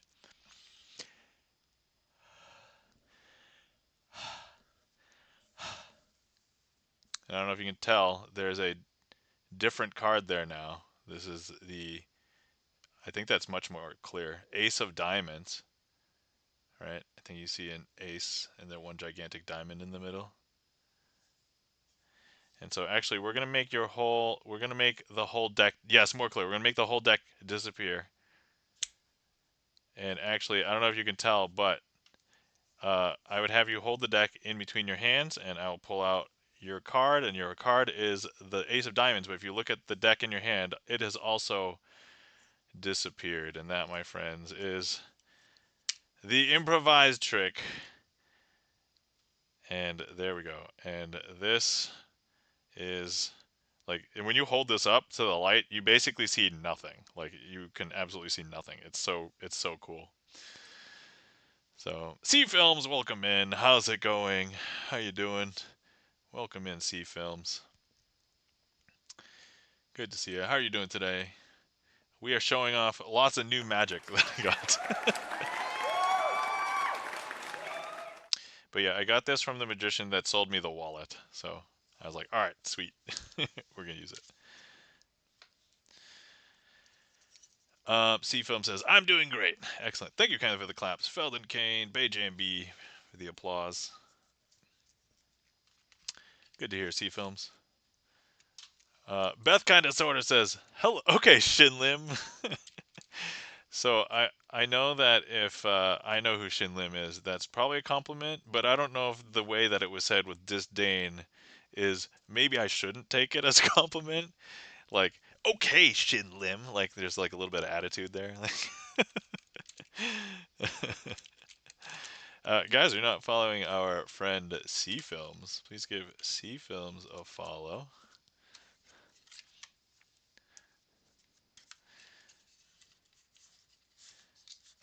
Anyway, oh yeah, so new magic, all good, excellent. I'm having fun with it. I'm coming up with new stuff with some of this stuff. So, and like half of this stuff you haven't seen before. I think you guys might have seen this, but actually, to answer your question, Bay JMB, this is the second time I've purchased this. So I was like, oh, okay. Let me get another one just in case the other one gets scratched up or whatever. So now I have a backup or two primary, I guess is one of the things. Um, but no, there's oftentimes Bay JB. Oftentimes when I see a packet trick that I really like or a deck of cards that I'm like, oh, I want to have like a second backup version. I'll usually get two just so I have it. Um, Especially cards because most of what I do is cards. Even though I'm starting to do some coin stuff, but like a lot of the coin stuff is durable, right? So I don't usually need a second copy unless I either need it in two places, or like I don't know, I wear away the coins or something, which is super rare. But cards, like they wear away like nothing. So like I never thought. So when I first started Magic, I'm like, oh, these decks last me forever, like for a year, and now like a deck lasts me for like a quarter maybe. So if that. Let's see here. Beth kind of sort of says it's okay. I was teasing because he does that breath magic stuff. Sometimes. Oh yeah, yeah. So for anybody who hasn't seen Shinlim, Shinlim does do like he uses his mouth a bunch of times in Magic. So he will emit smoke from his mouth um, as well, and so it's pretty. Now for anybody who doesn't know, Shinlim does have a playing card tattooed onto his chest. I won't share what it is just in case you guys end up seeing a trick. But when you see him reveal a tattoo on his chest and it's the card and it's like, oh, and I'm like, I wonder how long he's had that tattoo. And it's like, oh, he's used that tattoo a lot. So, but anyway, yeah. So that's Shin Lim in a nutshell. I mean, not. I mean, Shin Lim is great. He's awesome. BayJB says, my Omni deck is so scratched. I had to rebuy a packet trick because the first one got wet. Oh, yeah. I mean, so I totally understand buying cards multiple times, and then things like this, like if they get scratched, like if this was all scratched up, it won't look as good. And I can kind of understand because I've had some people freak out and they're like, ah, and they'll drop it and stuff. So I try and make sure that when I hand it to them, I either like my hands are underneath or like it's over like a table or something, and so it doesn't fall like to the ground. But yeah, there's things you can do to mitigate it. But yeah, so for my live gigs, I've pulled out the Omni deck maybe about half the time. Um, so not too much, but yeah, there you go. Oh, I see Charlie's Beats has requested a trick. So let's go ahead and oh, this is a trick that uses a whole deck. I'm like so spoiled now. I have the packets for most of the the packet tricks. So all right, let's see here.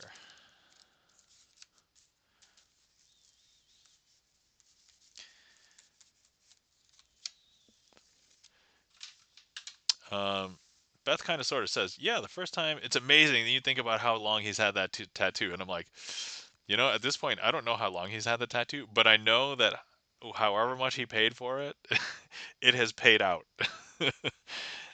It has paid out for him. So, like, there's just no way it wouldn't have.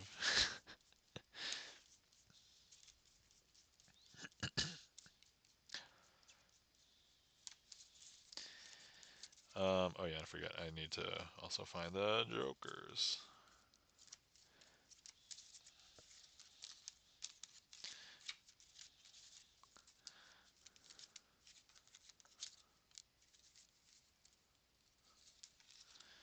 All right, hang on. This does take a second to set up here.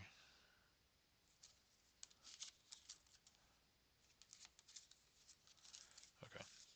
All right. Let's see. BayJB says I might have also bought two magic books twice because I didn't realize I had them. It was on a really good sale, so I wasn't being cautious about what I was getting. I mean, sometimes that works out because for anybody else who has not been in the world of buying magic products, um, you know how like in the regular world you might have a Kickstarter, and like if the Kickstarter goes well, like they release the product and then it becomes distributed everywhere. That's awesome. But there's the realistic possibility that the Kickstarter is successful enough to be kickstarted, but then nobody else picks it up, just the people who kickstarted it. And so that's like the only single run of that thing, right? So whether it's like for me, it's probably like a lot of board games and stuff. But in the world of Magic, anything that gets released, you basically just have to consider that it's probably just a Kickstarter level. Like this is like the only print run. You just have to treat it like that because you have no idea unless it's like from a prolific creator. So like there's a couple of Magic creators that are very prolific. One of which we mentioned earlier, Craig Petty. He makes like a ton of tricks like all the time. Another one is Jay Sankey. He makes tricks all the time. So basically, all of their stuff you could probably find that will continuously get reprinted until they say don't reprint it anymore or whatever. But there are some things where it's like people will just get a print run of, put it out there, and then if you don't get it, it's just gone. Like it becomes a rare book. Like after the first initial sale goes out, and that's it. Thank you for this heat map. Delicious. Um, let's see. Beijing B says everything in Magic is basically limited release. Yeah, pretty much. Yeah, that's the short, long and short of it. Kit Kat Gad says, "Hi y'all, welcome in Kit Kat Gad. How are you doing today? Good to see you." All right, so we do have a request for hair razor. Let's go ahead and get to that. All right, so first things first, we do have 1, 2, 3. So we have the ace, 2, and the 3. I do like to use um, the. So this was requested by Charlie's Beat, so we're using the ace. Now I have a couple of cards that will help me with this, and so we have the two jokers, okay, and these two jokers are going to help us out. So let's go ahead and I'm going to go ahead and place the ace here on the bottom. But if I snap my fingers once, that will make the ace jump back up from the bottom up to the top. Now if I take the 2, this one's a little bit more difficult. So when I place it on the bottom, I have to do 1, 2. Kit Kat Gats is doing well. I thought for a second you said Hellraiser. Uh, Full disclosure, this trick, actually, Hair Razor is based on a trick called Hellraiser. And so the Hellraiser, I'll talk about that in a second. So the Hellraiser trick came up first. Anyway, so the 2 hops back up to the top. And now if we take the 3, um, so you had some foresight there, Kit Kat Gad. 1, 2, 3.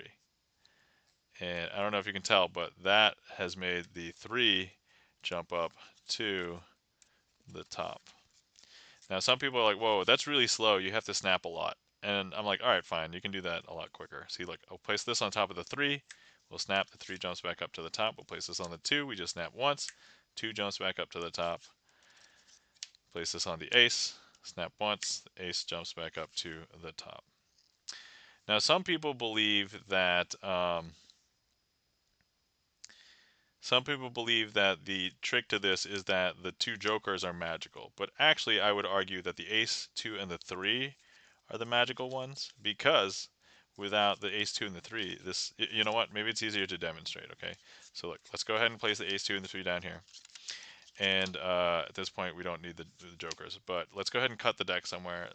You could, if you were here, you could say stop, and I would legitimately cut to wherever you said. And we're going to try and show you how magical it can get. And so let's see where you cut. You cut to the queen of spades, and so if I use the queen of spades to tap the ace, two, and the three, if the jokers were magical, this wouldn't have done anything. But because the ace, two, and the three are magical, they will turn into all of the queens. And that, my friends, is Hair Raiser, which is based on a trick called Hellraiser. And I actually created a Hellraiser themed trick with the card trick Hellraiser. I'll drop that in my, let me see, because I actually go through all 11 movies in my Hellraiser trick, which I had never seen anybody done. You might have figured out how the trick's done after watching this one. Not this one, but the Hellraiser, this one. So I'm just going to drop this in chat, and then if anybody misses it, I'll put it in my Discord as well. But, so let's see here. Hellraiser card trick. So if you are a fan of the Hellraiser movies, I go through and list all 11 Hellraiser movies as part of the Hellraiser card trick. So in there. So feel free to enjoy. Okay. Speaking of Shin Lim, I don't know if this trick has the name, but he does one where after just shuffling he finds all the aces, then in addition immediately pulls a set of 2 through 8 sets. Could you do that one? Beth kinda sorta. Um I know, I think, how he does it. I am not equipped dexterily to do that. So, but yeah, no, so no, add gel. Oh, add gel. All right. That's right. I can see the thing. 90-second ad started. Dur.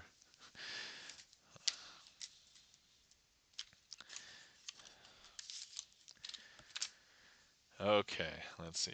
KitKat ad. It seems as though you are back before other people are back. So either Twitch doesn't have that much stuff to advertise to you, or you somehow get lucky, or are you KitKat? You're inside the United States, right? You're not outside of the United States, because I think I've some other people who are outside the United States they get fewer ads just because all the ad ad the people who want to buy ads are all like United States. Yes, East Coast. Oh, you are okay. So yeah, I'm also on the East Coast. C Films. Have you played 2D side-scrolling action RPG called Magician? No, C Films. Actually, I'm glad that you brought that up, C Films, because all right. So long story short, um, please go to user voice and like comment and like upvote this, because we don't have a proper category. Us magicians, we don't have a real category to stream under, and so we've been using this, the one that I'm using now, because um, there isn't one. I don't want to have like this be just chatting, because then if I just want to chat, it doesn't make any sense that I'm showing magic and just chatting. Um, so I want like a real magic category, but there isn't one, and so the other magicians that I know had started using this one, and I'm like, all right, I'm gonna hop in the bandwagon. I'm gonna use this one too. So, and I've brought it up with Twitch. I've talked with a couple of Twitch employees, and they're like, oh yeah, we probably can't help you. Go to user voice, and I'm like, all right, fine. This is the only thing we can do. So there we are. So please help me get a real magic category, because music has its own category, and that's a performing art. And actually, there's so many other categories for so many other arts, but there's no magic category, which is an art with performing art. So I'm like, come on, why, why? And this annoyed me one time because somebody actually came into my chat while I was using this category, and they were like, "Are you playing magician?" And I'm like, No, and then I went through this whole spiel about the category thing, and even at the time I had this. I don't know if I had the command, but I was able to post the user voice forum link, and I'm like, come on, give me a magic category. And so yeah, so until I find a better magic category, this is the one I'm using because this is the one that everybody has been using. Everybody being the other few people who are doing magic on Twitch. But this, yeah, this is like an old abandoned game that very few people play. And I did look at some other magic categories, and I'm like, all right, well, everybody else is using this one. I'll use this one. So there we go. Kit Kat Cat says, I got pizza and Red Bull. Oh, algorithm, you have caffeine and lactose intolerance. BayJMB says, it is very stupid that Twitch doesn't have a magic category. Yes. So here's the thing, too. There's like arts and crafts, there's like food and drink, there's music, there's even so my friend who wants to start streaming, I've been trying to talk him up to like start streaming like for a year, but he hasn't started yet. But what he wants to do is build Gunpla models, which if anybody doesn't know, it's like Japanese Gundam models. Gundam is like a very specific like big robot model kind of thing. Mobile suit. Thank you for this heat map. Delicious. But there's already like a model building category, and I'm like, dude, Twitch has your back already. There's already this category for you, and I'm like, and Magic doesn't have one. Delicious. Thank you for. Um, yeah, scam baiters use just chatting too. I mean, I would actually make it more of an argument that scam baiters are actually chatting, but with somebody else for a very specific reason. But you could also argue it is something else entirely, and it is like a performance almost.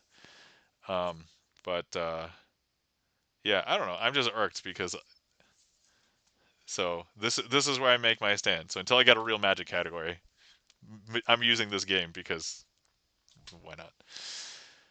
Okay, so I might have missed if you saw my last thought because of Agile. Oh right. I'll go back. Hold on. And model building and not Magic. Wow. Yes, yes. There's like, hold on. Let me see what the.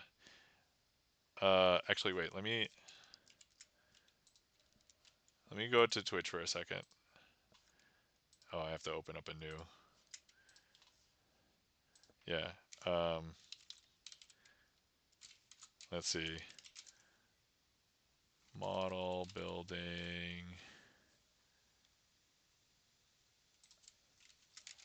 Hold on, I forgot what it's called, but it does exist.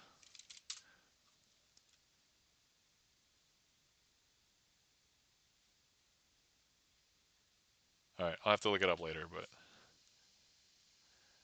the fact that the whole tab for just Roblox, but it doesn't have a Magic category is a crime. I know, I'm aware. I've been pissed off about it for years. So okay, all right. This. Oh, speaking of Shin Lim, I don't know if this trick has a name, but the one he does where he's just shuffling, he finds all the aces, then in addition immediately pulls a set of 2 through 8 sets.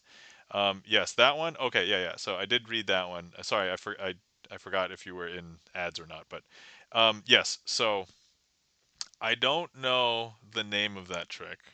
The trick probably does have a name, and if not, I could break it up into some constituent parts. But like finding the 4 aces is usually like just like 4 ace production, um, or he's just making them appear like just.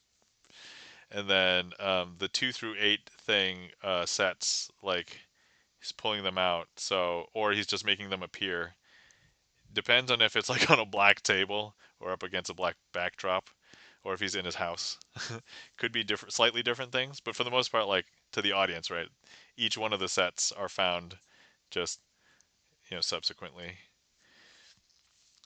But yeah, I don't know the name of it because I don't do that, but I could. I just haven't either a practiced or learned how to do it or have the setup for it. So depending. Yeah, there's a Lego brick building category. There is a Lego brick building category. See? Come on. All right. That's oddly specific. I'm not even asking for like a card magic category. I'm just asking for a magic category. Like music is a performing art. Magic is a performing art. Just give me magic.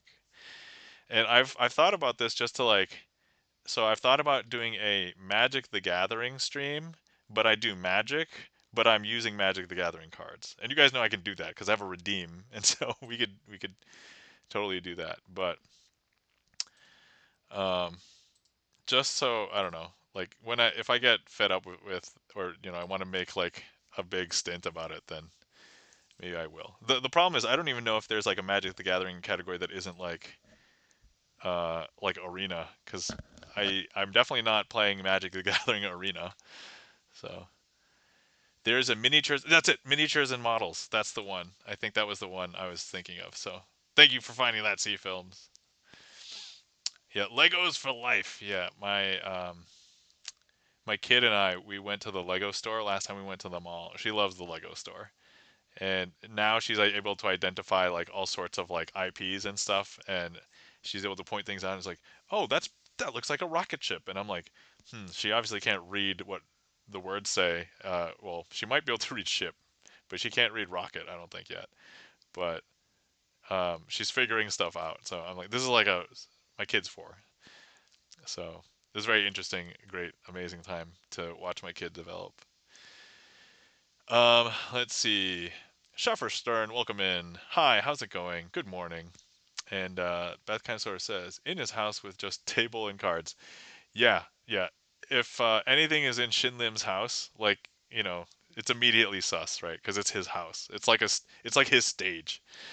Um, Kit Kat Gat says maybe the think cults will start in the magic category. Oh, I mean, so that is also a thing that.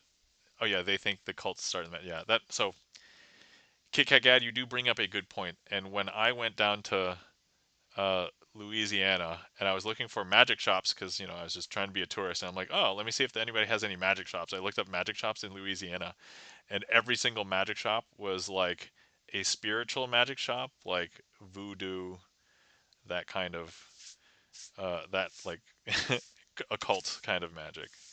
And I'm like, oh. And there was like one place that was like, hey, we have decks of cards. And I looked at like most of the decks of cards, and most of them were like occult. And I'm like, oh, I don't know if those are my decks of cards. so, so yeah, that is KKK. That is a legitimate concern, I think, possibly. There is a Magic the Gathering category. C films, thank you. Yes, I mean I probably would find that out when I was looking for it, but yeah. Little engineer of the future, says KKK. Yeah, hopefully my kid is able to solve problems. I'd be happy if she ends up choosing something where she is like figuring stuff out. They don't have to be like huge. Like she doesn't have to solve world hunger or something. But if she solves a problem, makes a product, creates a thing, like that'd be pretty cool. Or answers a long-standing question. There is a writing and reading category. There is a writing and reading category because I know that some of the other people in the community who also stream, some of them have also done writing and reading. Some people are reading. So actually, there's a bunch of like works that are now falling off of copyright protection because they've been around for 100 years. And like, there's like this year, right? This year was at the January 1st. I think Popeye was is now part of like open. And what else? I think last year was it like Tintin was also a character. And I'm like, wow, I remember some of these characters from things that I've seen when I was a kid. And so yeah, Legos are so hot right now. Here's the thing. Legos, I think for a little bit they were like in the late '90s, early 2000s. There was like a slight slump for them, but they turned around really, really well. And Lego is doing everything to be like, because the thing is, you don't, nobody needs Legos to survive, right? Like it's not like food and medicine, or like transportation or energy. But like Legos still selling, people love them, people go and buy them, and it's almost like, and now they're a collector thing because they have so many different Lego products and everything. Yep. Oh, yeah. Could have warned you. Warned you. All right. BayJMV says it's so annoying to find magic shops in the U.S. Oh yeah, Beijing B. I agree. Yeah, when you try and look for magic shops like for performance magic, it's a pain in the butt between the occult magic and the oh, this is a place that sells Magic the Gathering and not anything magic performance related. Um, so it's probably easier to just go ask other magicians and be like, "Hey guys, are there any magic shops around here?" And everybody will tell you because there's so few that the locals know. So it's like, all right. Beth kind of sort of says, "Can I can link you it if you're intrigued. Just it's a 30-second or so clip." Oh, yeah, Beth, if you want to link it to me, I'll take it. I'll watch it later though. I'll watch it off stream. Um, and then C Film says, "Should the new category be called Magic and Illusions?" I mean, look, if they gave me Magic and Illusions, I would use it. If it was called just Magic, I would use it. If it was Performance Magic, I'll use it. Like, um, so I don't know unless it's something super offensive for some reason. Like if they called it like Magic Epstein files, maybe I wouldn't use that. But, yeah, magic and illusions, not cults, right? That makes sense. The original 1929 version of Popeye officially entered the public domain in the United States on January 2025. So Popeye was last year. So who entered this year? I know something. Oh, Nancy Drew entered this year, I think. KKK says no to presumably the Magic Epstein Files category name. And I'm like, yeah, I don't, I don't think anybody would use it. There probably is an Epstein file channel just under just chatting. All right, now we have to look. Oh my God, there's like, if you just look up Epstein, there's like Epstein Jeffrey, Epstein Gamer, Epstein Ow. I cannot believe why people would choose to have this name in their name. Ugh. Wow, says KKK. Yeah, I know, right? Gibson Lens. Thank you for the eyes. Um, I know this is a very weird discussion. Trust me that there's nothing offensive going on. We were just talking about categories of Twitch. Ha ha ha ha, says KKK. Yes, it's weird because Gibson Lens was lurking, and just to come back. Adam07950. Dear magician, make the snow disappear. Thank you. All right. All right, Adam, here we go. I'm releasing my magical powers to make the snow disappear. You will have to check it in about 3 months when the magic filters out to everywhere.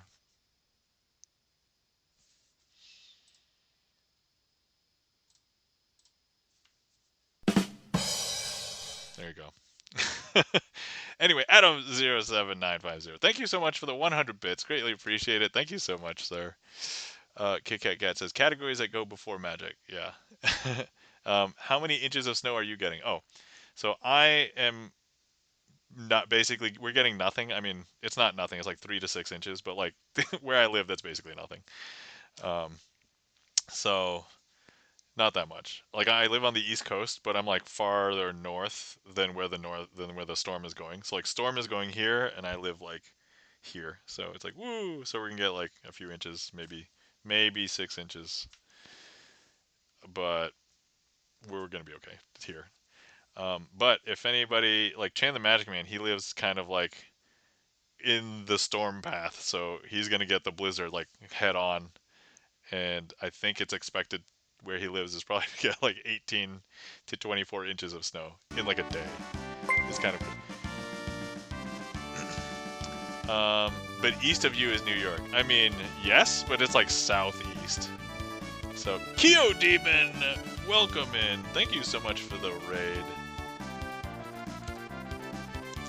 Kyo Demon, how was your stream? I didn't know you were streaming.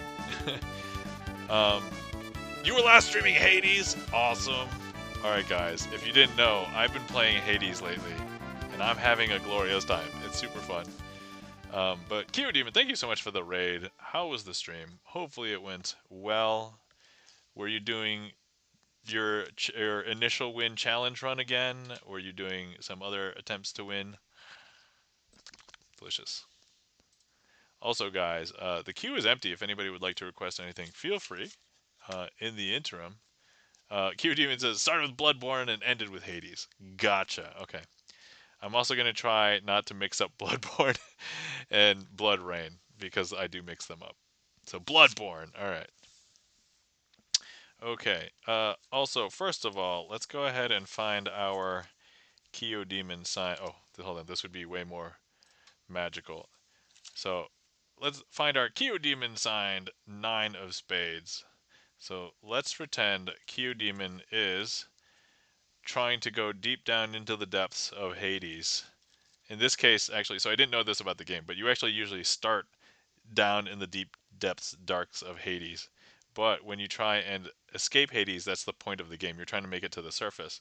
And Demon has played enough Hades that he can make it up to the surface, no problem.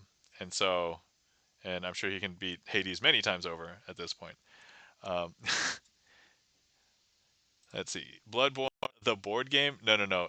Bloodborne, the video game. But let's say Q Demon is like, man, I love Hades. I want to go back in for another run. And so, look, Q Demon is going to go back in and jump in for another run. So maybe he's gonna do challenge mode, and so here he's buried in the middle of this challenge, deep down in the middle of this challenge, and he's not starting like one of his challenge runs is like he's gonna try and start from like a fresh new game and not have like stuff preemptively. Uh, but look, let's just go ahead and let him. You know what? We're gonna let Kyo Demon cook, and when he does, when he plays Hades, he will make it up to the surface and beat Hades, of course. And so that is just a quick trick for the raiders. Thank you so much for the raid, Q Demon. Hopefully you had wonderful Bloodborne slash Hades time. Residual surprise. Yes, that's right. So while I was streaming Hades the other day, there was a residual surprise. I need to come up with a magic trick called residual surprise. I do have the note on this side of my computer over here. So thank you, thank you kindly for the claps, Sheffer Stern. Thank you for the lol, Kyodin. Beth kind of sort of says, "Kay, you don't have to watch, but I'm gonna try to link it here because whispers are asking to give my Twitch phone number and I just can't." Oh yeah, I think just so long as like, I don't think I have my auto mod set to super strict. Obviously, if ever things ever changed, but yeah, I think most people here should be able to drop links, and if not, there's a few mods in chat. We could always do that, but um, okay, cool. Let me go ahead and put a note. This is the Shin Lim trick from Beth kinda sorta. Okay. Yeah, and if I figure out what the name of the trick is or anything about it, I will probably just drop it in my Discord afterwards. Um, delicious, spicy as it were. Thank you kindly for the claps, Kit Kat Gad. All right, so thank you for that request, Sheffer Stern. Let's go ahead and get ready to do that. Actually, before we do that, I do need to give myself credit for the trick I just did for the Raiders. So, um,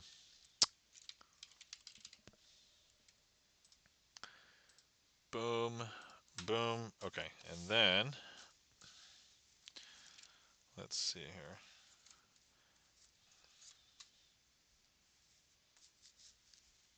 Oh no, where's the cards? I cannot find the cards.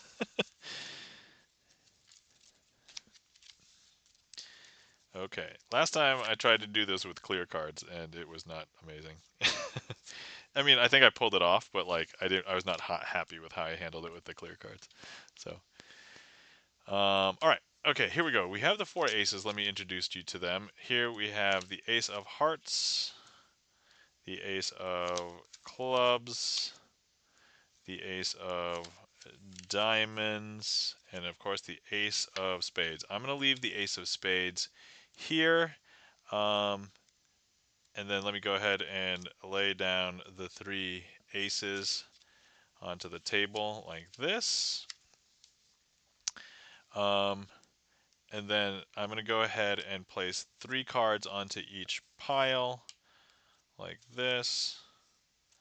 And we are going to try and have all of the aces in the same pile by the end of the trick. So let's square up. All right.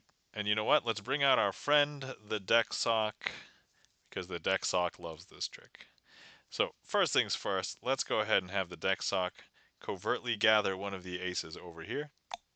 So now it is inside of the, you would think that it's inside of the deck sock, but no, it's inside an interdimensional vortex in the deck sock, because now the deck sock's going to walk over here and drop the ace and swap it for a random card that we placed on top. Because now if I show you here, there's actually no aces over here. Now we knew that the ace of spades was here, and there's some other cards, but look, it has transferred the ace of diamonds over. Now let's go ahead and have the deck sock transfer a card, grabs one, swaps it with an ace, or swaps the ace. And now if we take a look over here, there's actually no aces. But now if we take a look over here, it has actually switched places with some card, because now we see that the ace of clubs is over here. And then finally, the deck sock will make one final swap. And if I show you, we have the ace of hearts, the ace of clubs, the ace of diamonds, and of course the ace of spades. Now the ace of, you might think that there's some sleight of hand happening, and to that I would say you're right, because this is a sleight of hand stream. But you might want to do, yeah, deck sock is so sneaky, says Kit Kat Cat. I'm going to go ahead and take the ace of spades and place it in this packet. Perhaps you actually wanted to see some magic. Now if you were here, I would ask you to put your hand on top of this pile. I'm going to use my computer mouse, like the actual one that's controlling stuff right now. And you know what? We're going to go ahead and have the deck sock imbue this packet with some powers to extract that ace of spades from your hand. And so all we have to do is go 1, 2, and 3. I don't know if you could tell, but with that, the deck sock has pulled that ace of spades, because now we have 4 aces over here. The ace of hearts, the ace of diamonds, the ace of clubs, and of course the ace of spades. And if you go ahead and lift up your hand, you can take a look and examine, and you will see that there's no aces here. And that, my friends, is a performance from the deck sock. Take a bow, deck sock. Yeah, if anybody wants to spam the, I see Schaffer Stern has already spammed the deck sock emote, so thank you kindly for the thank you kindly for the claps. Kit Kat Gad, Felden Kane, thank you for the deck socks. Schaffer Stern, Felden Kane, thank you so much for the gigantic deck sock. Yeah, if you guys wanted to get a close up of deck sock, there it is. Um, Deck sock needs googly eyes, as Kit Kat Gad. And thank you kindly for the claps, a remiss. And thank you kindly for the claps, Kyo Demon. All right. Okay. Boom. All right, guys. Oh, you know what I didn't do today yet? Thank you kindly for the claps, Charlie's Beats. I haven't done Coin Matrix. And you know what? We'll do the, I should probably just make this one performance.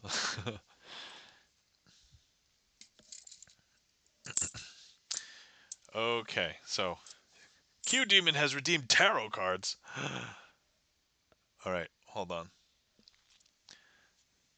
Let me take a sip first. Figure out where the tarot cards are. Okay, all right. I see where the tarot cards are. We can do it. But I'm going to do this trick first. And then we can pull out the tarot cards for Q Demon. Lol. Okay. All right. So first order of business, coin matrix. So I did do a new coin trick today. So I didn't. I guess I forgot because I had less pressure to do this one. So we're gonna use 4 coins, 4 cards. We're going to cover each coin with a card. By doing so, you won't be able to see when they magically jump from corner to corner because the magic transportation will occur very secluded. And so it happens pretty quick. This one's going to jump from here to there, all right? Ready? Don't blink. 1, 2, 3. I don't know if you can tell, but look, now we're going to make this one jump from here to there. Okay, don't blink. It goes 1, 2. And then this last one, 1, 2, 3. Okay, and that is the basic coin matrix. But now we're that gasp says Keo Demon. All right, and now we're gonna do it with the without any. So look, we're gonna put it back into the same rectangular uh, organization that we had at the beginning, and now we're gonna use no cards. And so now that's one. Here's another one. Two. Gonna do another one. Three. So 1, 2, 3 over here, and then we have the one over there, and I don't know if you can tell, but it's already jumped. Now, and then I like to do this finale. I used to call it the new finale, but it's not new. I've been doing it for like a long time now. So, and then here we go. And I remember when I did this once, and I did the Mortal Kombat.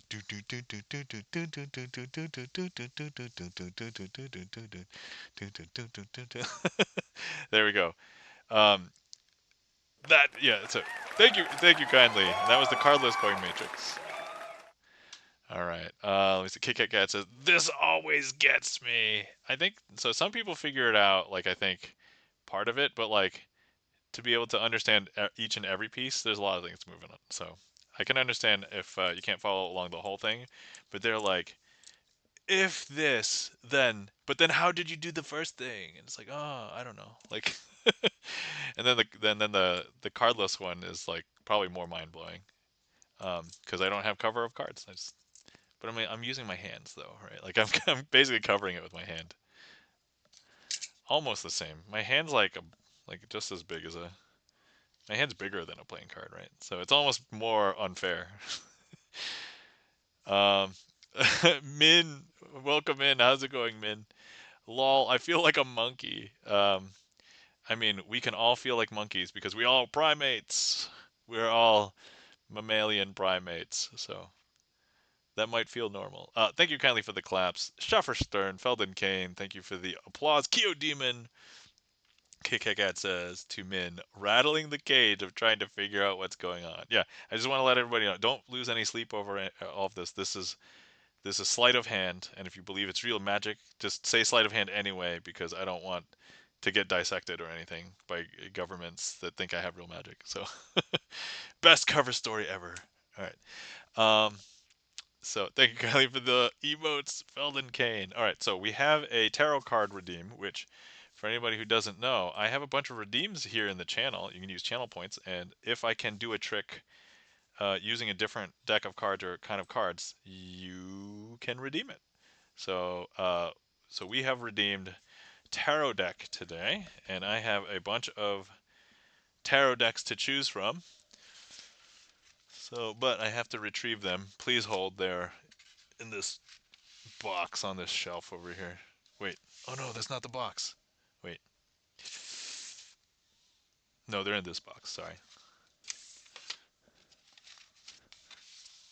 I know they're over here. It's just strangely enough, I did. Oh no, I did label it. It's in this one. Sorry, this is the third box. It says so right here in front of me.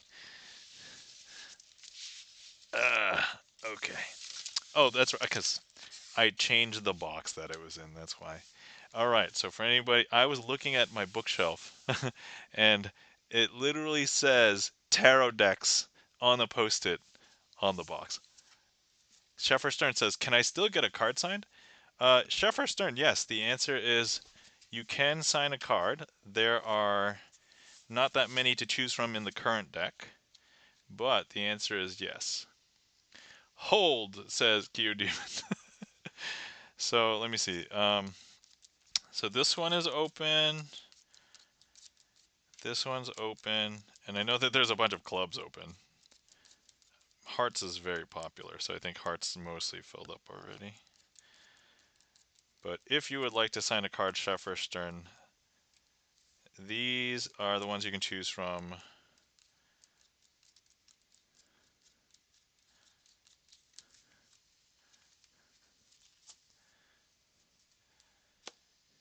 For anybody who wants to sign a card, we have many ways to sign a card here.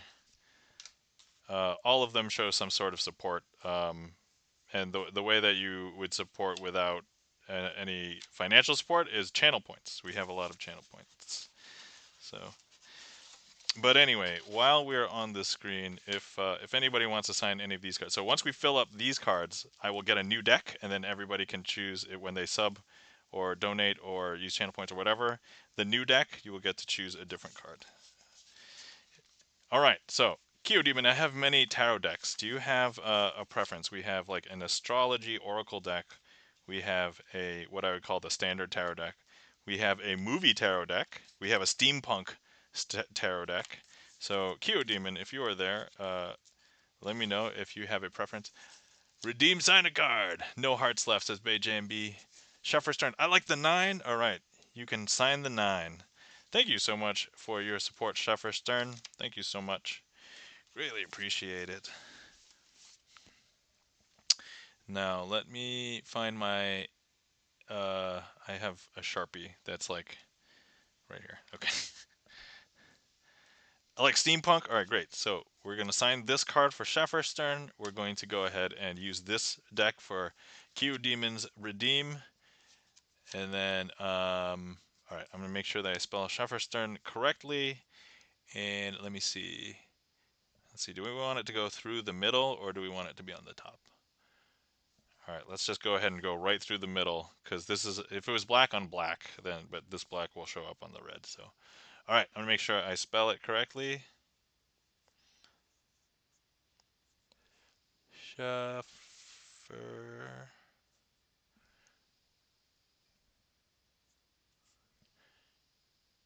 I'm just being extra careful because I almost messed up somebody else's name once, and I don't want to do that.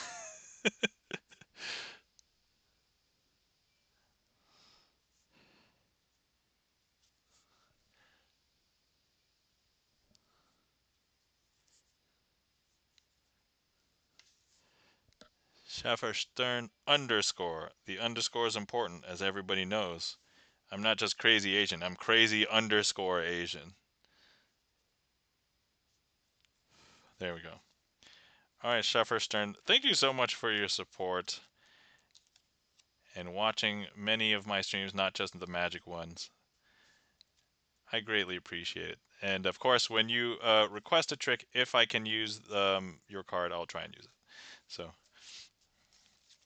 but I'm gonna do Kyodemons trick first, and then we'll definitely do one with your newly signed card in a moment. All right, so let's see what we're gonna do with the Steampunk Tarot deck. So here we have Steampunk Tarot. Here's what the back of the cards look like. And then here's what the faces look like. And so each one has individual artwork, and these are all done in a very like gothic steampunk kind of style. And there's a lot of images. There's like a standard deck and then an arcana deck. So if anybody knows what the arcana are, so the major arcana are like the 22 like gods, entities, mythology. If anybody's played like any Persona games, it's like all of the things in there. So here we have the magician, the fool, the hermit, strength, death, and so yeah, these are all of the major arcana, and then these are all of the regular cards that would be considered like a regular deck of cards. So the Four of Wands, and this is like the Queen of Cups, Six of Swords, Let's see, 4 of Pentacles. So yeah, let's figure out what we want to do with this. Okay, okay, I have an idea. Let's see. So let's go ahead and use the Magician. I'm the Magician. And then I think, is there like a demon somewhere? Let me see here. The Devil. Okay, so here, um, so here's the Magician, and here is the Devil. Why am I choosing these? Because I'm the Magician, and Kyo Demon. Demon is in the name. Demon's like a devil, right? And so these two are going to help us out, and they are trying to find. Let me see. We're playing. We're both playing Hades, so we're going to try and find strength. Okay. So here's strength. Now, the thing is, when we play Hades, I have no idea how a run is going to go, right? And so we may be trying to find strength each run, but between me and Kyo Demon, we might get really bad RNG. And so this card, we're not going to look at it. This is the one that represents bad RNG. The thing is, what card can't that possibly be? That card can't possibly be strength, right? Because it's right here. There's only one of these. But we're gonna do something interesting, right? And so, look, if I just, it's not near the top or anything. We're gonna take strength, and then we're gonna go ahead and cut strength into the middle of the deck. Okay, and so we're just gonna cut strength in the middle of the deck, just like that. Now, I don't know if you can tell, but Kyo Demon is already great at Hades, and over time he has been able to find strength. The hope now is that when I play Hades, I too will also be able to find strength. Because now, if we take a look, there's only one card in between the two of us, which is not surprising because we are both playing Hades. But what card could it not have been at the time of placement? It couldn't have been the strength. And you know what? If I keep on playing Hades, I will too find strength from within to beat Hades. And you could look at every other. So right now it's really tough to see like the artwork, and it's very tough to identify. But trust me, there's no duplicates. There's no other strength cards in here. So not like a CCG. It's a tarot deck.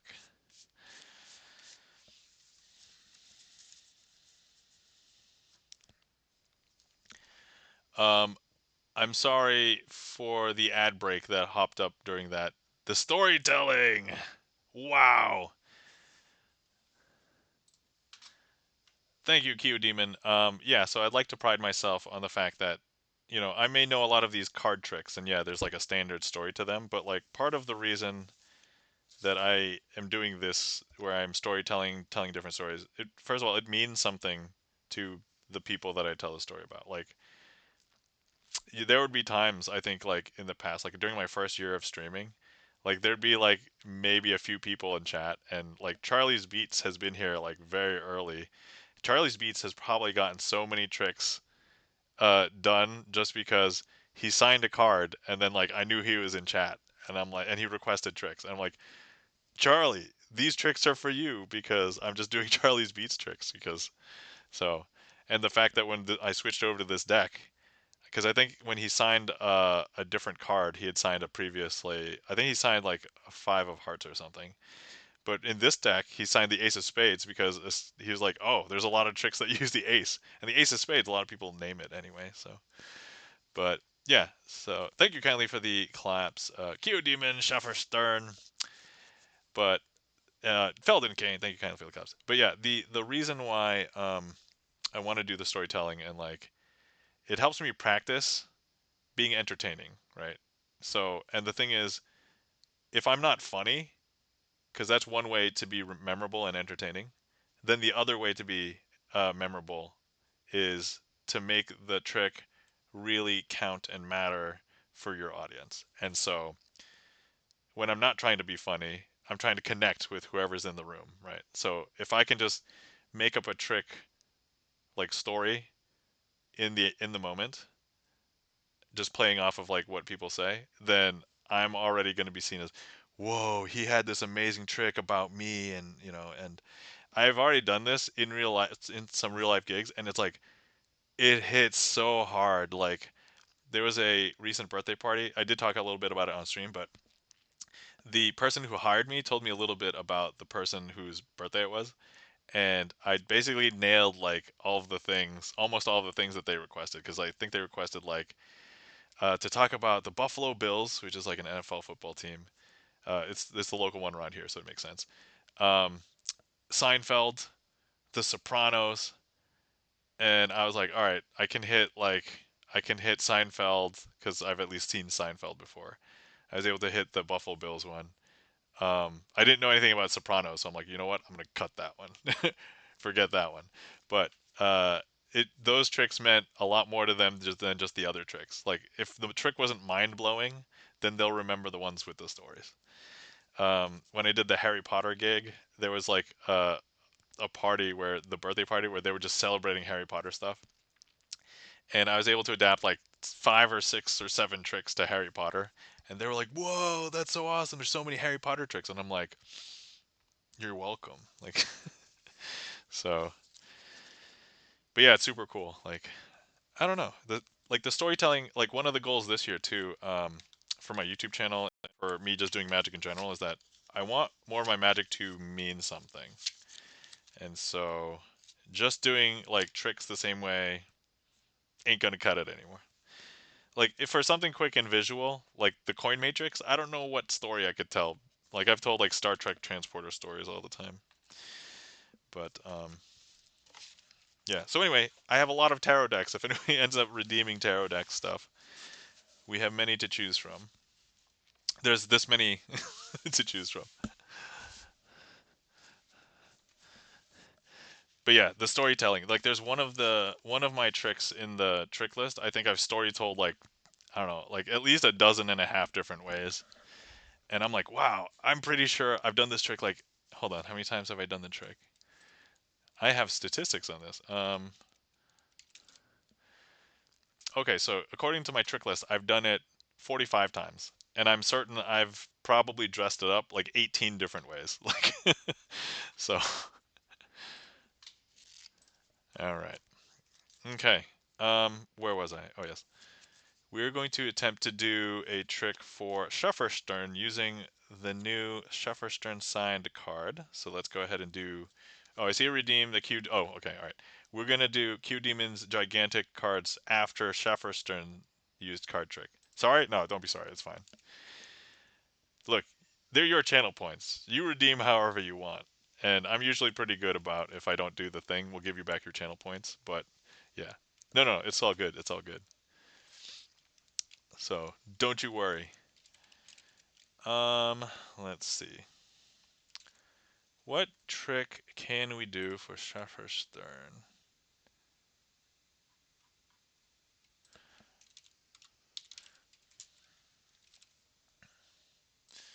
Oh, okay. I've got an idea for this one. Okay. And Stern has requested hourglass as well. Sorry, I missed that. um, okay. The thing about hourglass is that we don't ever look at the cards. So, okay, we're gonna do hourglass. I know. Oh, you know what? Can I do I know kung fu with gigantic cards? All right. Okay. Actually, you know what? Okay. Let's try and do it. All right. So, 2, 4, 6, 8. Okay.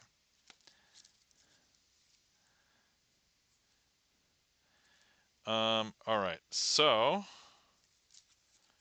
what we have here. Actually, let me see if I can think about doing this. Okay.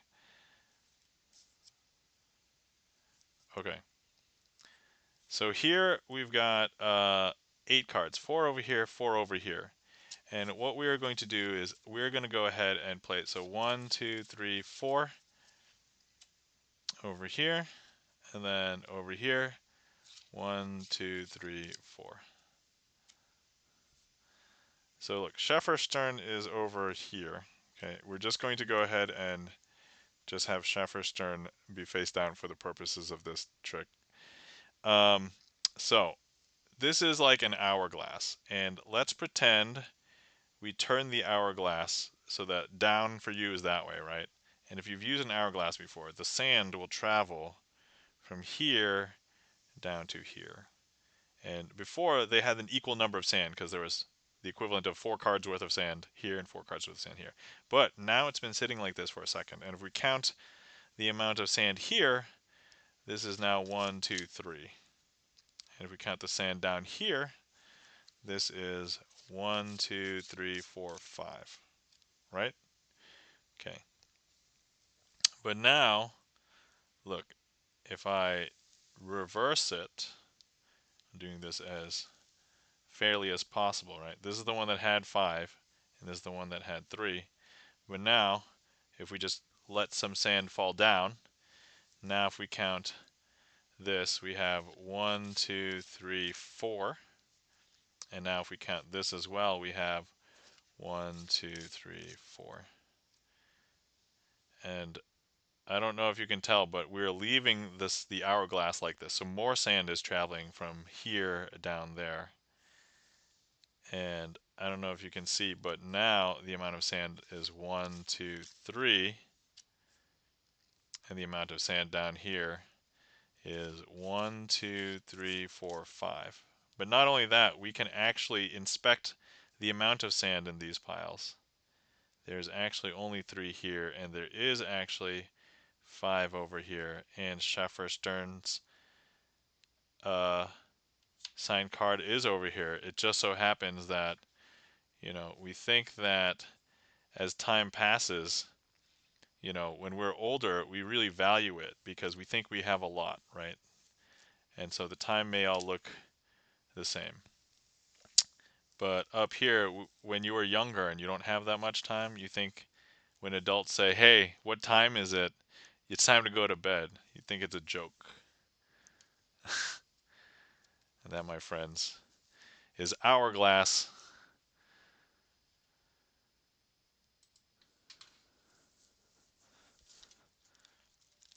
Yeah, FYI, if you guys didn't know, if you need like a proxy for the letter A, 4's usually pretty good. Thank you kindly for the claps. Shaffer Stern. And thank you kindly for the lull. And thank you kindly for the claps.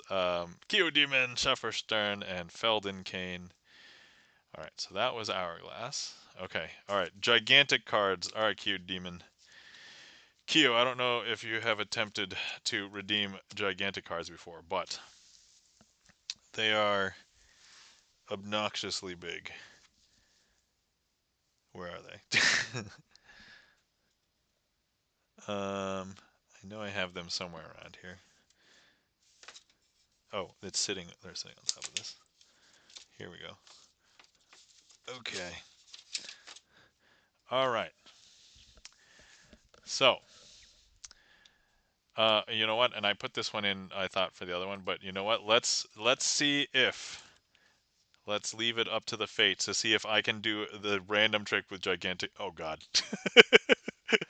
All right. This is the one. I would have liked the other one actually. But you know what? This fine. Oh, for anybody who's never seen me use gigantic cards.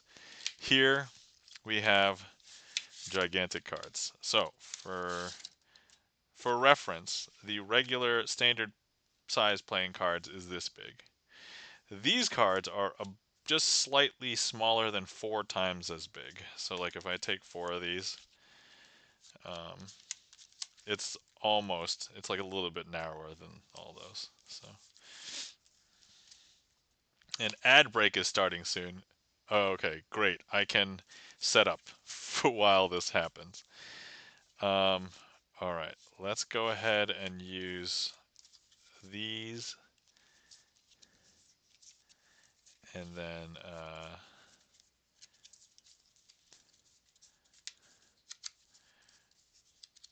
using. Hold on. Okay, so there. All right, so we got that.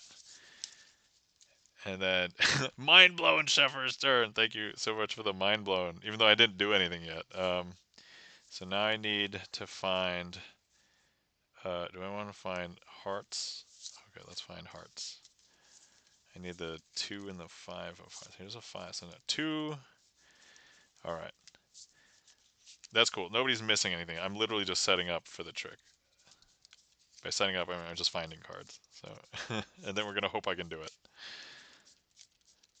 the good news is that I think at least it is possible.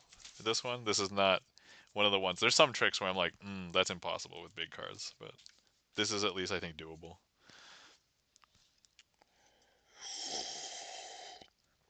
All right. If anybody's been sitting around for a while and if you're not hydrated, please feel free to hydrate. I don't know if the ad break is over yet, but I'm gonna go ahead and get some more tea. I mean, I have my tea machine that I just turned on right next to me, so I don't have to go anywhere.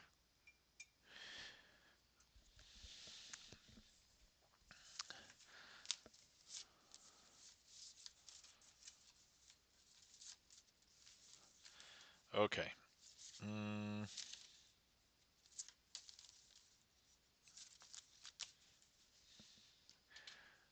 all right. We're just gonna hop up here until the ad break finishes. Oh, it just started. Okay. Oh, that's right. An ad break is incoming. All right. Ad says Geodemon, Schafferstern with the mind blown, and Andre says, "Hi, Felden." So this is probably also a good time. I probably gone a little bit longer than I was going to, but I actually didn't have any urgency because I finished up my YouTube trick for tomorrow already. Like doing it, I just have to like do the administrative stuff, like making sure it gets uploaded and all that. So, but I'm just gonna say last call. If anybody wants to see any more magic, feel free to request or redeem for tonight. Otherwise, you'll have to wait until next week's magic stream.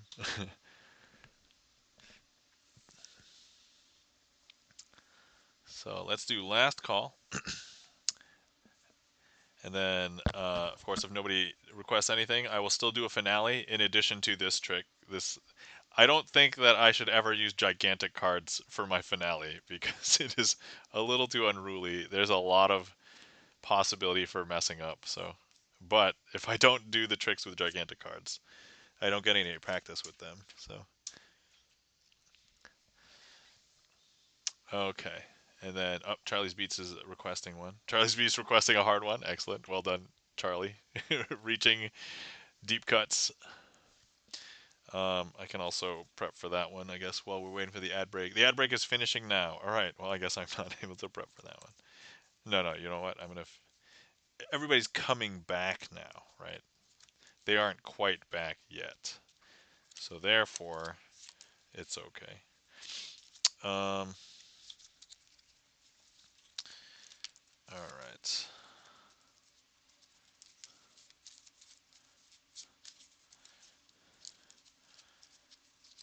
Okay. All right. Okay. There we go. I never saw ads says Kit Kat Gad. Kit Kat Gad. I don't understand how you're able to evade the ads. So you have like this uncanny power. Twitch has advertised to you all it could advertise. All right. So, okay. All right. Here we have, remember, these are gigantic cards. All right. So, we have the black sixes and nines, mostly because if we take a look at certain angles, they might sometimes look like 666. I don't think I can apply from my phone. It won't let me. Oh, okay. But you know what? Since it's the Devil's Elevator, and this is effectively a redeem for Demon, we're gonna see if we can make this. This would be perfect for a Hades themed trick, right? So I'm gonna go ahead and leave the four black sixes and nines over here just for a second, and then over here we're gonna lay down, and I'm gonna have to figure out a creative way to lay these down because of and just handling these. All right, so here we've got a five. We're going to place the five of hearts right here. And then here we've got the four of hearts. We're going to place that right here. And then, of course, we have the three of hearts. And we're going to place that right here. And then, of course, we have the two of hearts. We'll put that on top of this pile. Now, if I take the two, let's pretend that this is the second attempt. And we are going to make it to the second region of Hades. So first, second, and each time you get you're playing Hades, you're trying to get up to the surface, and so it's going to be really hard if you only make it to the second region. And so, but here the 2 has made it up to the top. Now, if we take the 3, we're gonna let's pretend you play another run, and you get to the third region of Hades, and you fight hard, and let's say you can make it up to the surface as well. So here's the 3.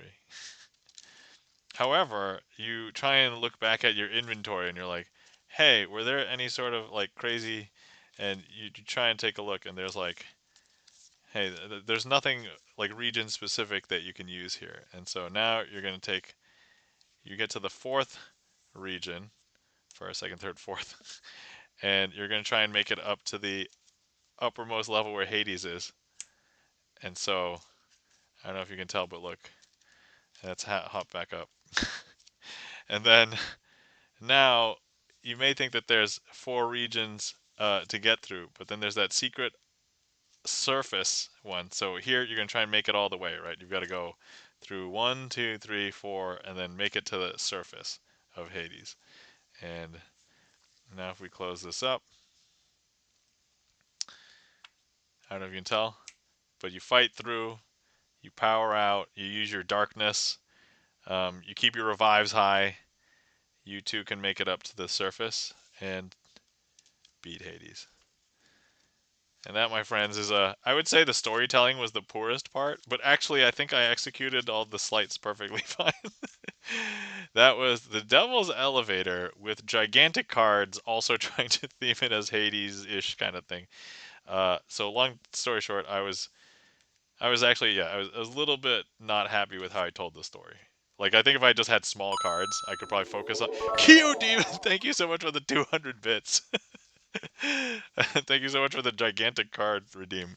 So yeah, I think I handled the slights mostly fine. I think I could have told the story a little bit better, but otherwise, that was fine.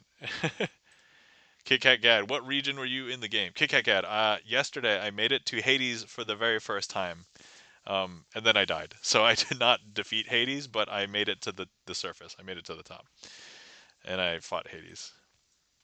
Thank you kindly for the claps. Kit Kat Gad, Stern, Feldenkane, and thank you so much for the 200 bits, Q Demon. And thank you for the applause, Andres. So yeah, that was gigantic cards.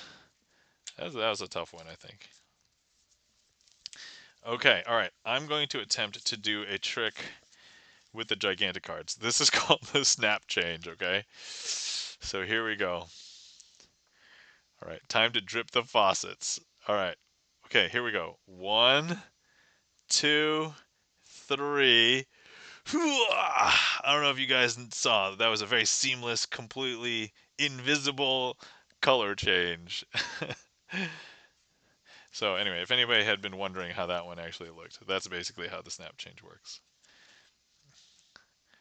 All right, here I'll do it, but we will not cover it. We're just gonna flick it. Okay. So here you go. Ready? 1, 2, and oh no, sorry. Here we go. 1, 2, and 3. Okay, that's how it's supposed to work, but it's supposed to look better with small cards. So actually, can we hold on. Yeah, Chef Stern's got the emote right there. And thank you for the lulz, guys. Yeah. I don't mind giving that away because I've given that one away on stream 50 bajillion times already. So, all right, hold on. All right, so this is the 2 of clubs, but now that you know how it's done, well, you know conceptually what happens. Okay, you didn't see that. Okay. All right, all right. Okay, here we go. So we're gonna change it from this one to the other one. Nope. Okay. I mean, that's not that different from the big cards. So you guys saw that. See, this one's a super finicky move, right? It's okay. Ready? Okay, that's probably the best that it's looked today. So there you go. But as you can imagine, like if you see that like in real life, it looks really good in real life when you do it correctly. Thank you kindly for the claps. All right, so that was the Devil's Elevator. And I took off the snap change trick, I think, from my trick. Oh, no, is it still there? I don't know. Doesn't really matter. Okay, next up we have a trick requested by Charlie's Beats. called Hitchcock Aces.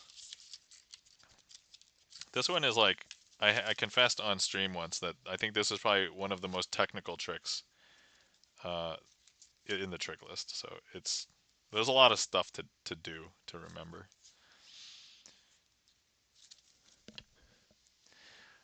All right.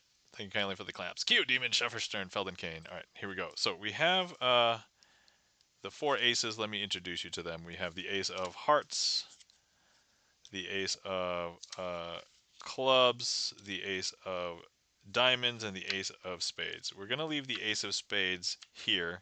A lot of the times we magicians use the ace of spades as the leader ace, and the leader ace is the one where all of the aces are going to get collected at the end. And so I'm going to go ahead and lay out all the other aces onto the table now. And then this is the part where I have to remember what to do. Let me see. Oh, let's first go ahead and turn this face down. And then we're going to go ahead and need to place 3 cards onto each pile. And so let's go ahead and play. Oh, no, wait. No.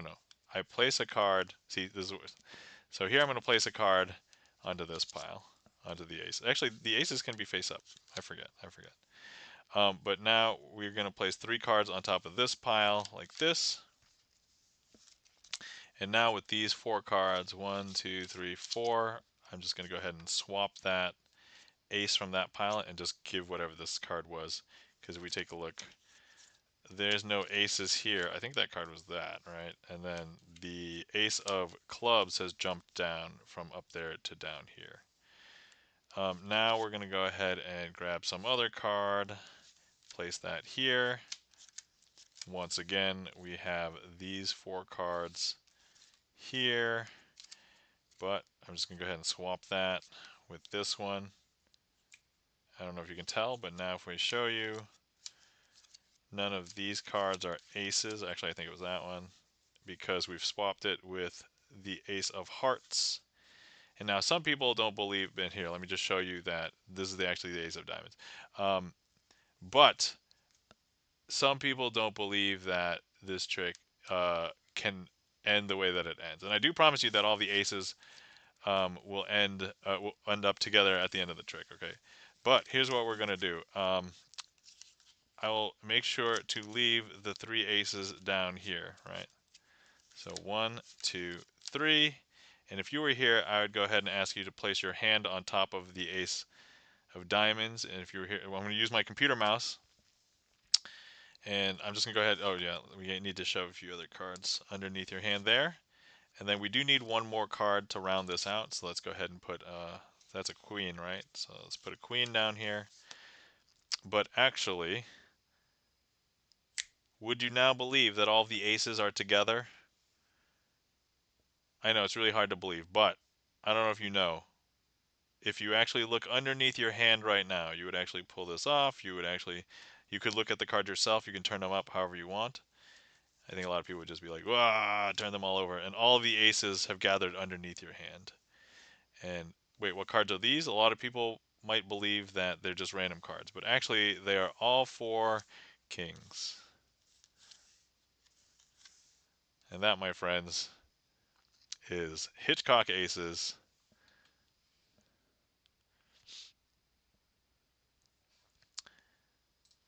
All right. Kit Kat Cat says, I'm turning in. Thank you, Nam and Stream. Kit Kat Cat, thanks for stopping in. Thank you for hanging out. You have a good night. Sleep well. Take care. We'll talk to you later. Good to see you.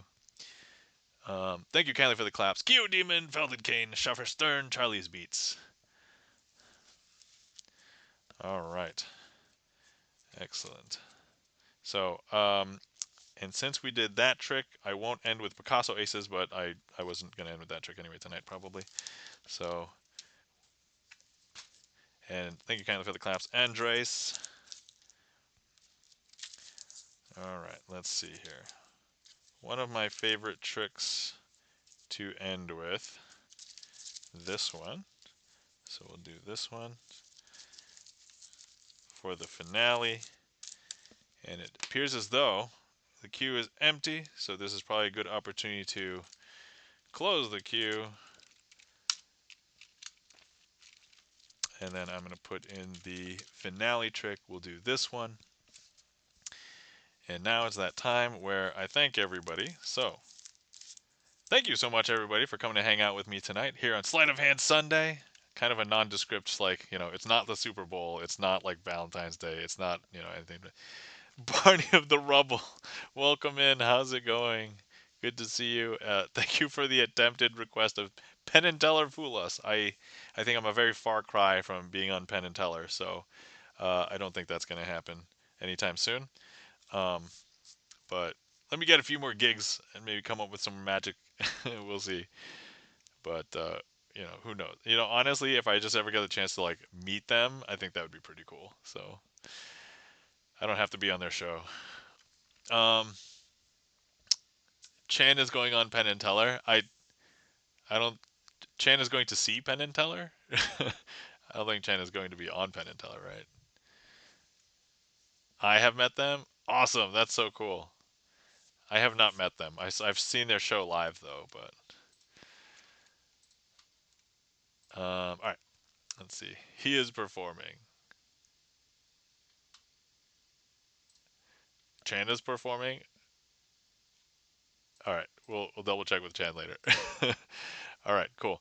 Um, anyway, thank you guys so much for coming and hang out with me tonight. Thank you for everybody who interacted with the stream, whether you chatted in chat, requested a trick, clicked on the heat map, signed a card, any of those things, any and all of those things. Thank you guys so much. If it wasn't for you guys, this wouldn't be as much fun for me. Thank you to all the lurkers out there. So it's like Barney. Barney is a lurker up until the last minute here. Um, but thank you guys. If it wasn't for lurkers, I don't know if you guys know, magic is one of those rare art forms where if I'm practicing magic at home, there's no magic happening. The magic has to happen in your mind. Um, Andre says, I wish that one day there would be magic pants that I could dispense unlimited money or unlimited food. Yeah, that is a thing, right? Don't you wish? So here's the reality of some magic tricks. For example, there's this magic trick where you turn a $1 bill to a $5 bill to a $10 bill to a $50 bill to a $100 bill. And that trick costs like $186 or if that checks out. So realistically, that's what that trick costs. Um, but anyway, so where was I? Oh yeah, thank you to all the lurkers out there. Magic has to happen in your mind. Okay. If anybody thought that this was real magic, this is sleight of hand. Everything that you see here is blood, sweat, and tears, practice, and secrets. But it's not black magic or sorcery. Deals with the devil. None of those things. Um, but best cover story ever. So if anybody wants to see more of me and I'm not around, check out my YouTube channel. I have over 350 magic tricks on the YouTube channel with a bunch of bonus stuff. Anybody wants to hang out or see when I go live on Twitch, Discord is the best place to do it. Um, if you guys are not following our friends and mods, please give some mod love to our mods.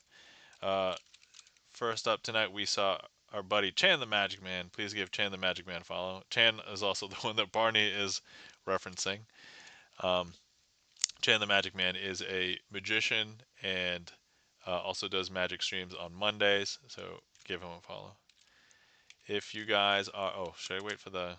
I should probably wait for the ad break. All right, I'm going to wait for ad break to continue. Shout outs. But let's put the links in chat at least. So do that and okay. But I'll give you guys verbal shout outs when we come back from the ad. But anyway, yeah, where was I? Thanks for the stream. Great magic tricks. I will read that again when the ad break is over. I don't know if you can hear me, Andres. I assume that you're in an ad break right now. um, Gifts and Lens, thank you. Actually, I'm not sure if Gifts and Lens can hear. Oh no, I think Gifts and Lens might have turbo, right? So Bert might be able to see and hear me. Um, let's see here. I guess this is probably a good time to mention if anybody sees me randomly streaming this week, I'm probably going to be playing more Hades for sure. And then I was playing around still with the idea of a karaoke stream. I haven't figured out when I'm going to do that yet, but this week I might have to. Okay, the ad break is now finishing. All right, so where were we? Oh yes. So before the ad break, we shouted out Chan the Magic Man. So yeah, guys, if you're not giving any mod love to our mods, please give them follows as well. They're all streamers. Chan the Magic Man.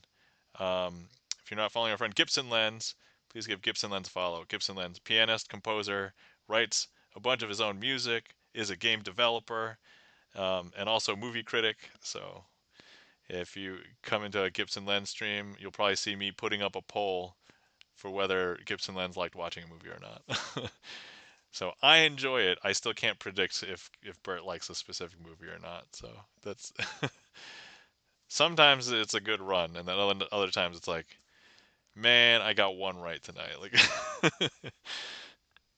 and then guys, you're not following our friend and mod Todd. Hey, that rhymes. Felden Kane. Felden Kane's variety gamer, plays a bunch of different games. I've seen a lot of JRPGs. Also playing collaborative games with a bunch of other streamers, and also has done some cooking streams. So definitely give Felden Kane a follow as well. Andre says thanks for the stream, great magic tricks, and let's see. Yes, I can hear it, but thank you for waiting anyway. All right, yeah. So just in case, I'm sure there were people out there who are waiting. Thank you for the shout out. You're welcome, and thank you kindly for the mod loves from a mod for the mods. So, all right.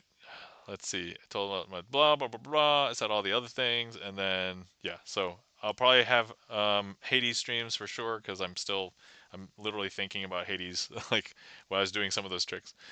Um, Thank you for the raid today, Keo Demon. Greatly appreciate it. Thank you so much for the bits as well, Keo Demon, Felden Kane, Adam. Thank you guys so much, and thank you for signing a card today, Sheffer Stern. Greatly appreciate it. Thank you so much for your continued support. And now you have a card signed, so when you request tricks, we can use it. Um, and then let's see here. Okay, I think that has that's everything for the announcements. All right. So now let's do the finale trick. And if anybody has never been here before, if I mess up the finale trick, I'm gonna do another finale trick. Okay. But if we get it good right, we're just gonna find somebody red. Shuffer Stern says, "Thank you for the magical stream and the signed card." Oh, thank you for signing a card. It is my pleasure to sign it for it. Thank you, Shuffer Stern. All right, let's see. So here we go. So here I have a packet of cards. We've got six of diamonds. We have a queen of clubs. Now these cards, they look normal on this side, but when I turn them over, something strange is going to happen. If I show you, they're going to look like a little bit different. They'll look like they have backs on both sides, except for this one. This one's a really strange card. It looks like it has a blank side and a back side. But so now if I handle now these cards that are double-sided have a strange property. If I was to hold them over one of these cards, let's say the six of diamonds, right? I don't know if you can tell, but actually this is actually going to reflect the six of diamonds. Not only that, all of the cards become six of diamonds. Is that weird? That's super weird, right? So now if I take the packet and I hover it over the queen of clubs like this. Now I don't know if you can tell, but actually all of the cards have become queens of clubs. Now up until this point you still see that they are queens of clubs, but we have this other strange card, and if I just, it's not until the blank side hits face up, something strange is going to happen, because look, now all of the cards have become blank. 1, 2, 3, 4. And some people wonder, hey, can I see the backs of those cards? And I'm like, yeah, sure. 1, 2, 3, 4. And that, my friends, I will call a successful finale. That trick is called Dazed. Andre says, sorry, let me try and. Wait, have you guys seen the painting, The Scream by Edward Munch? Edvard Munch.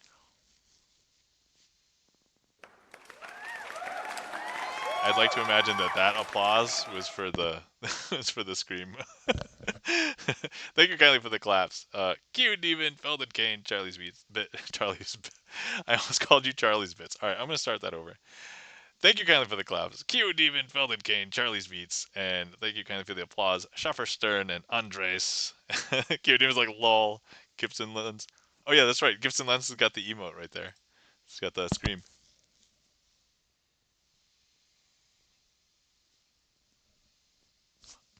All right. Um, do I have to find that later? Does that need to be an emote? I have emotes. I have static emote slots. I don't think I have any animated ones left, but haha, yes. All right, cool. All right, guys, and that was the stream. Let's find somebody to raid. Let's see who is on. Let's see here. So last week we raided somebody. They are also on. Let me see. Felden Kane says, "Thank you for the stream. You're welcome. Thank you guys for being here. Thanks for hanging out. It was definitely fun. And also, between the fun and I now find stream like chilling out, right? Like my friend who's nervous about, I don't know if he's nervous, but he's like, I want everything to be right the first time. And I'm like, dude, just stream because you can improve your stream. People will see your stream improve. You might get their feedback. And I'm just like, just stream. And you don't want your first stream to be perfect because then every other stream won't be as perfect as your first stream. So just start streaming and then make it perfect later. And it'll be fun. It'll be great. All right, let's see. Um, okay, Q Demon says till next week, but also Hades. Lol. Oh yeah. So I mean, I'm gonna be streaming Hades. I don't know when. So it's just whenever I have the time and I feel like I can do it. So um, all right. Let me see. When was the have? I think we've rated this person once. Let me see. Oh no, they've rated here once, and I've never rated there. So does that mean we should raid them? I think maybe we should raid them. Hold on. Let me let me open up, see how long they've been going. Okay. All right. Yeah, you know what? Let's raid over here tonight. Okay, so I think I found the raid target. So if anybody wants to come along for the raid, here's a raid call, and here's a sub raid call if you are subbed. And so today we're going to be raiding our friend Memloss. And it did not. Memloss has come to hang out in chat before, and they've rated here, but we've never rated Memloss, or at least I don't have it in my spreadsheet. So there's a chance that, but I don't think we have. So let me. So right now, Memloss is playing Grand Theft Auto 5, which if Chan was still around, that would match up with Chan because Chan also plays Grand Theft Auto 5 or Grand Theft Auto Online. But let's surprise Memloss and say hi, and yeah, so let's head over there. But Memloss, I believe, variety gamer normally, but will play, I think, Grand Theft Auto a lot. So, all right, guys, great to see you all. Thank you for being here, and thank you for seeing you. I appreciate just your attention that you would choose to hang out with me. So thank you. Thank you for your support. Thank you for hanging out. And thank you for the red Keo Demon. Thank you for the bits. Thank you for just being you guys. Um, so remember to hydrate. Remember to stretch. Remember to get good sleep because we all know it's really tough to get good sleep nowadays. And you guys have a glorious night or day. Bye.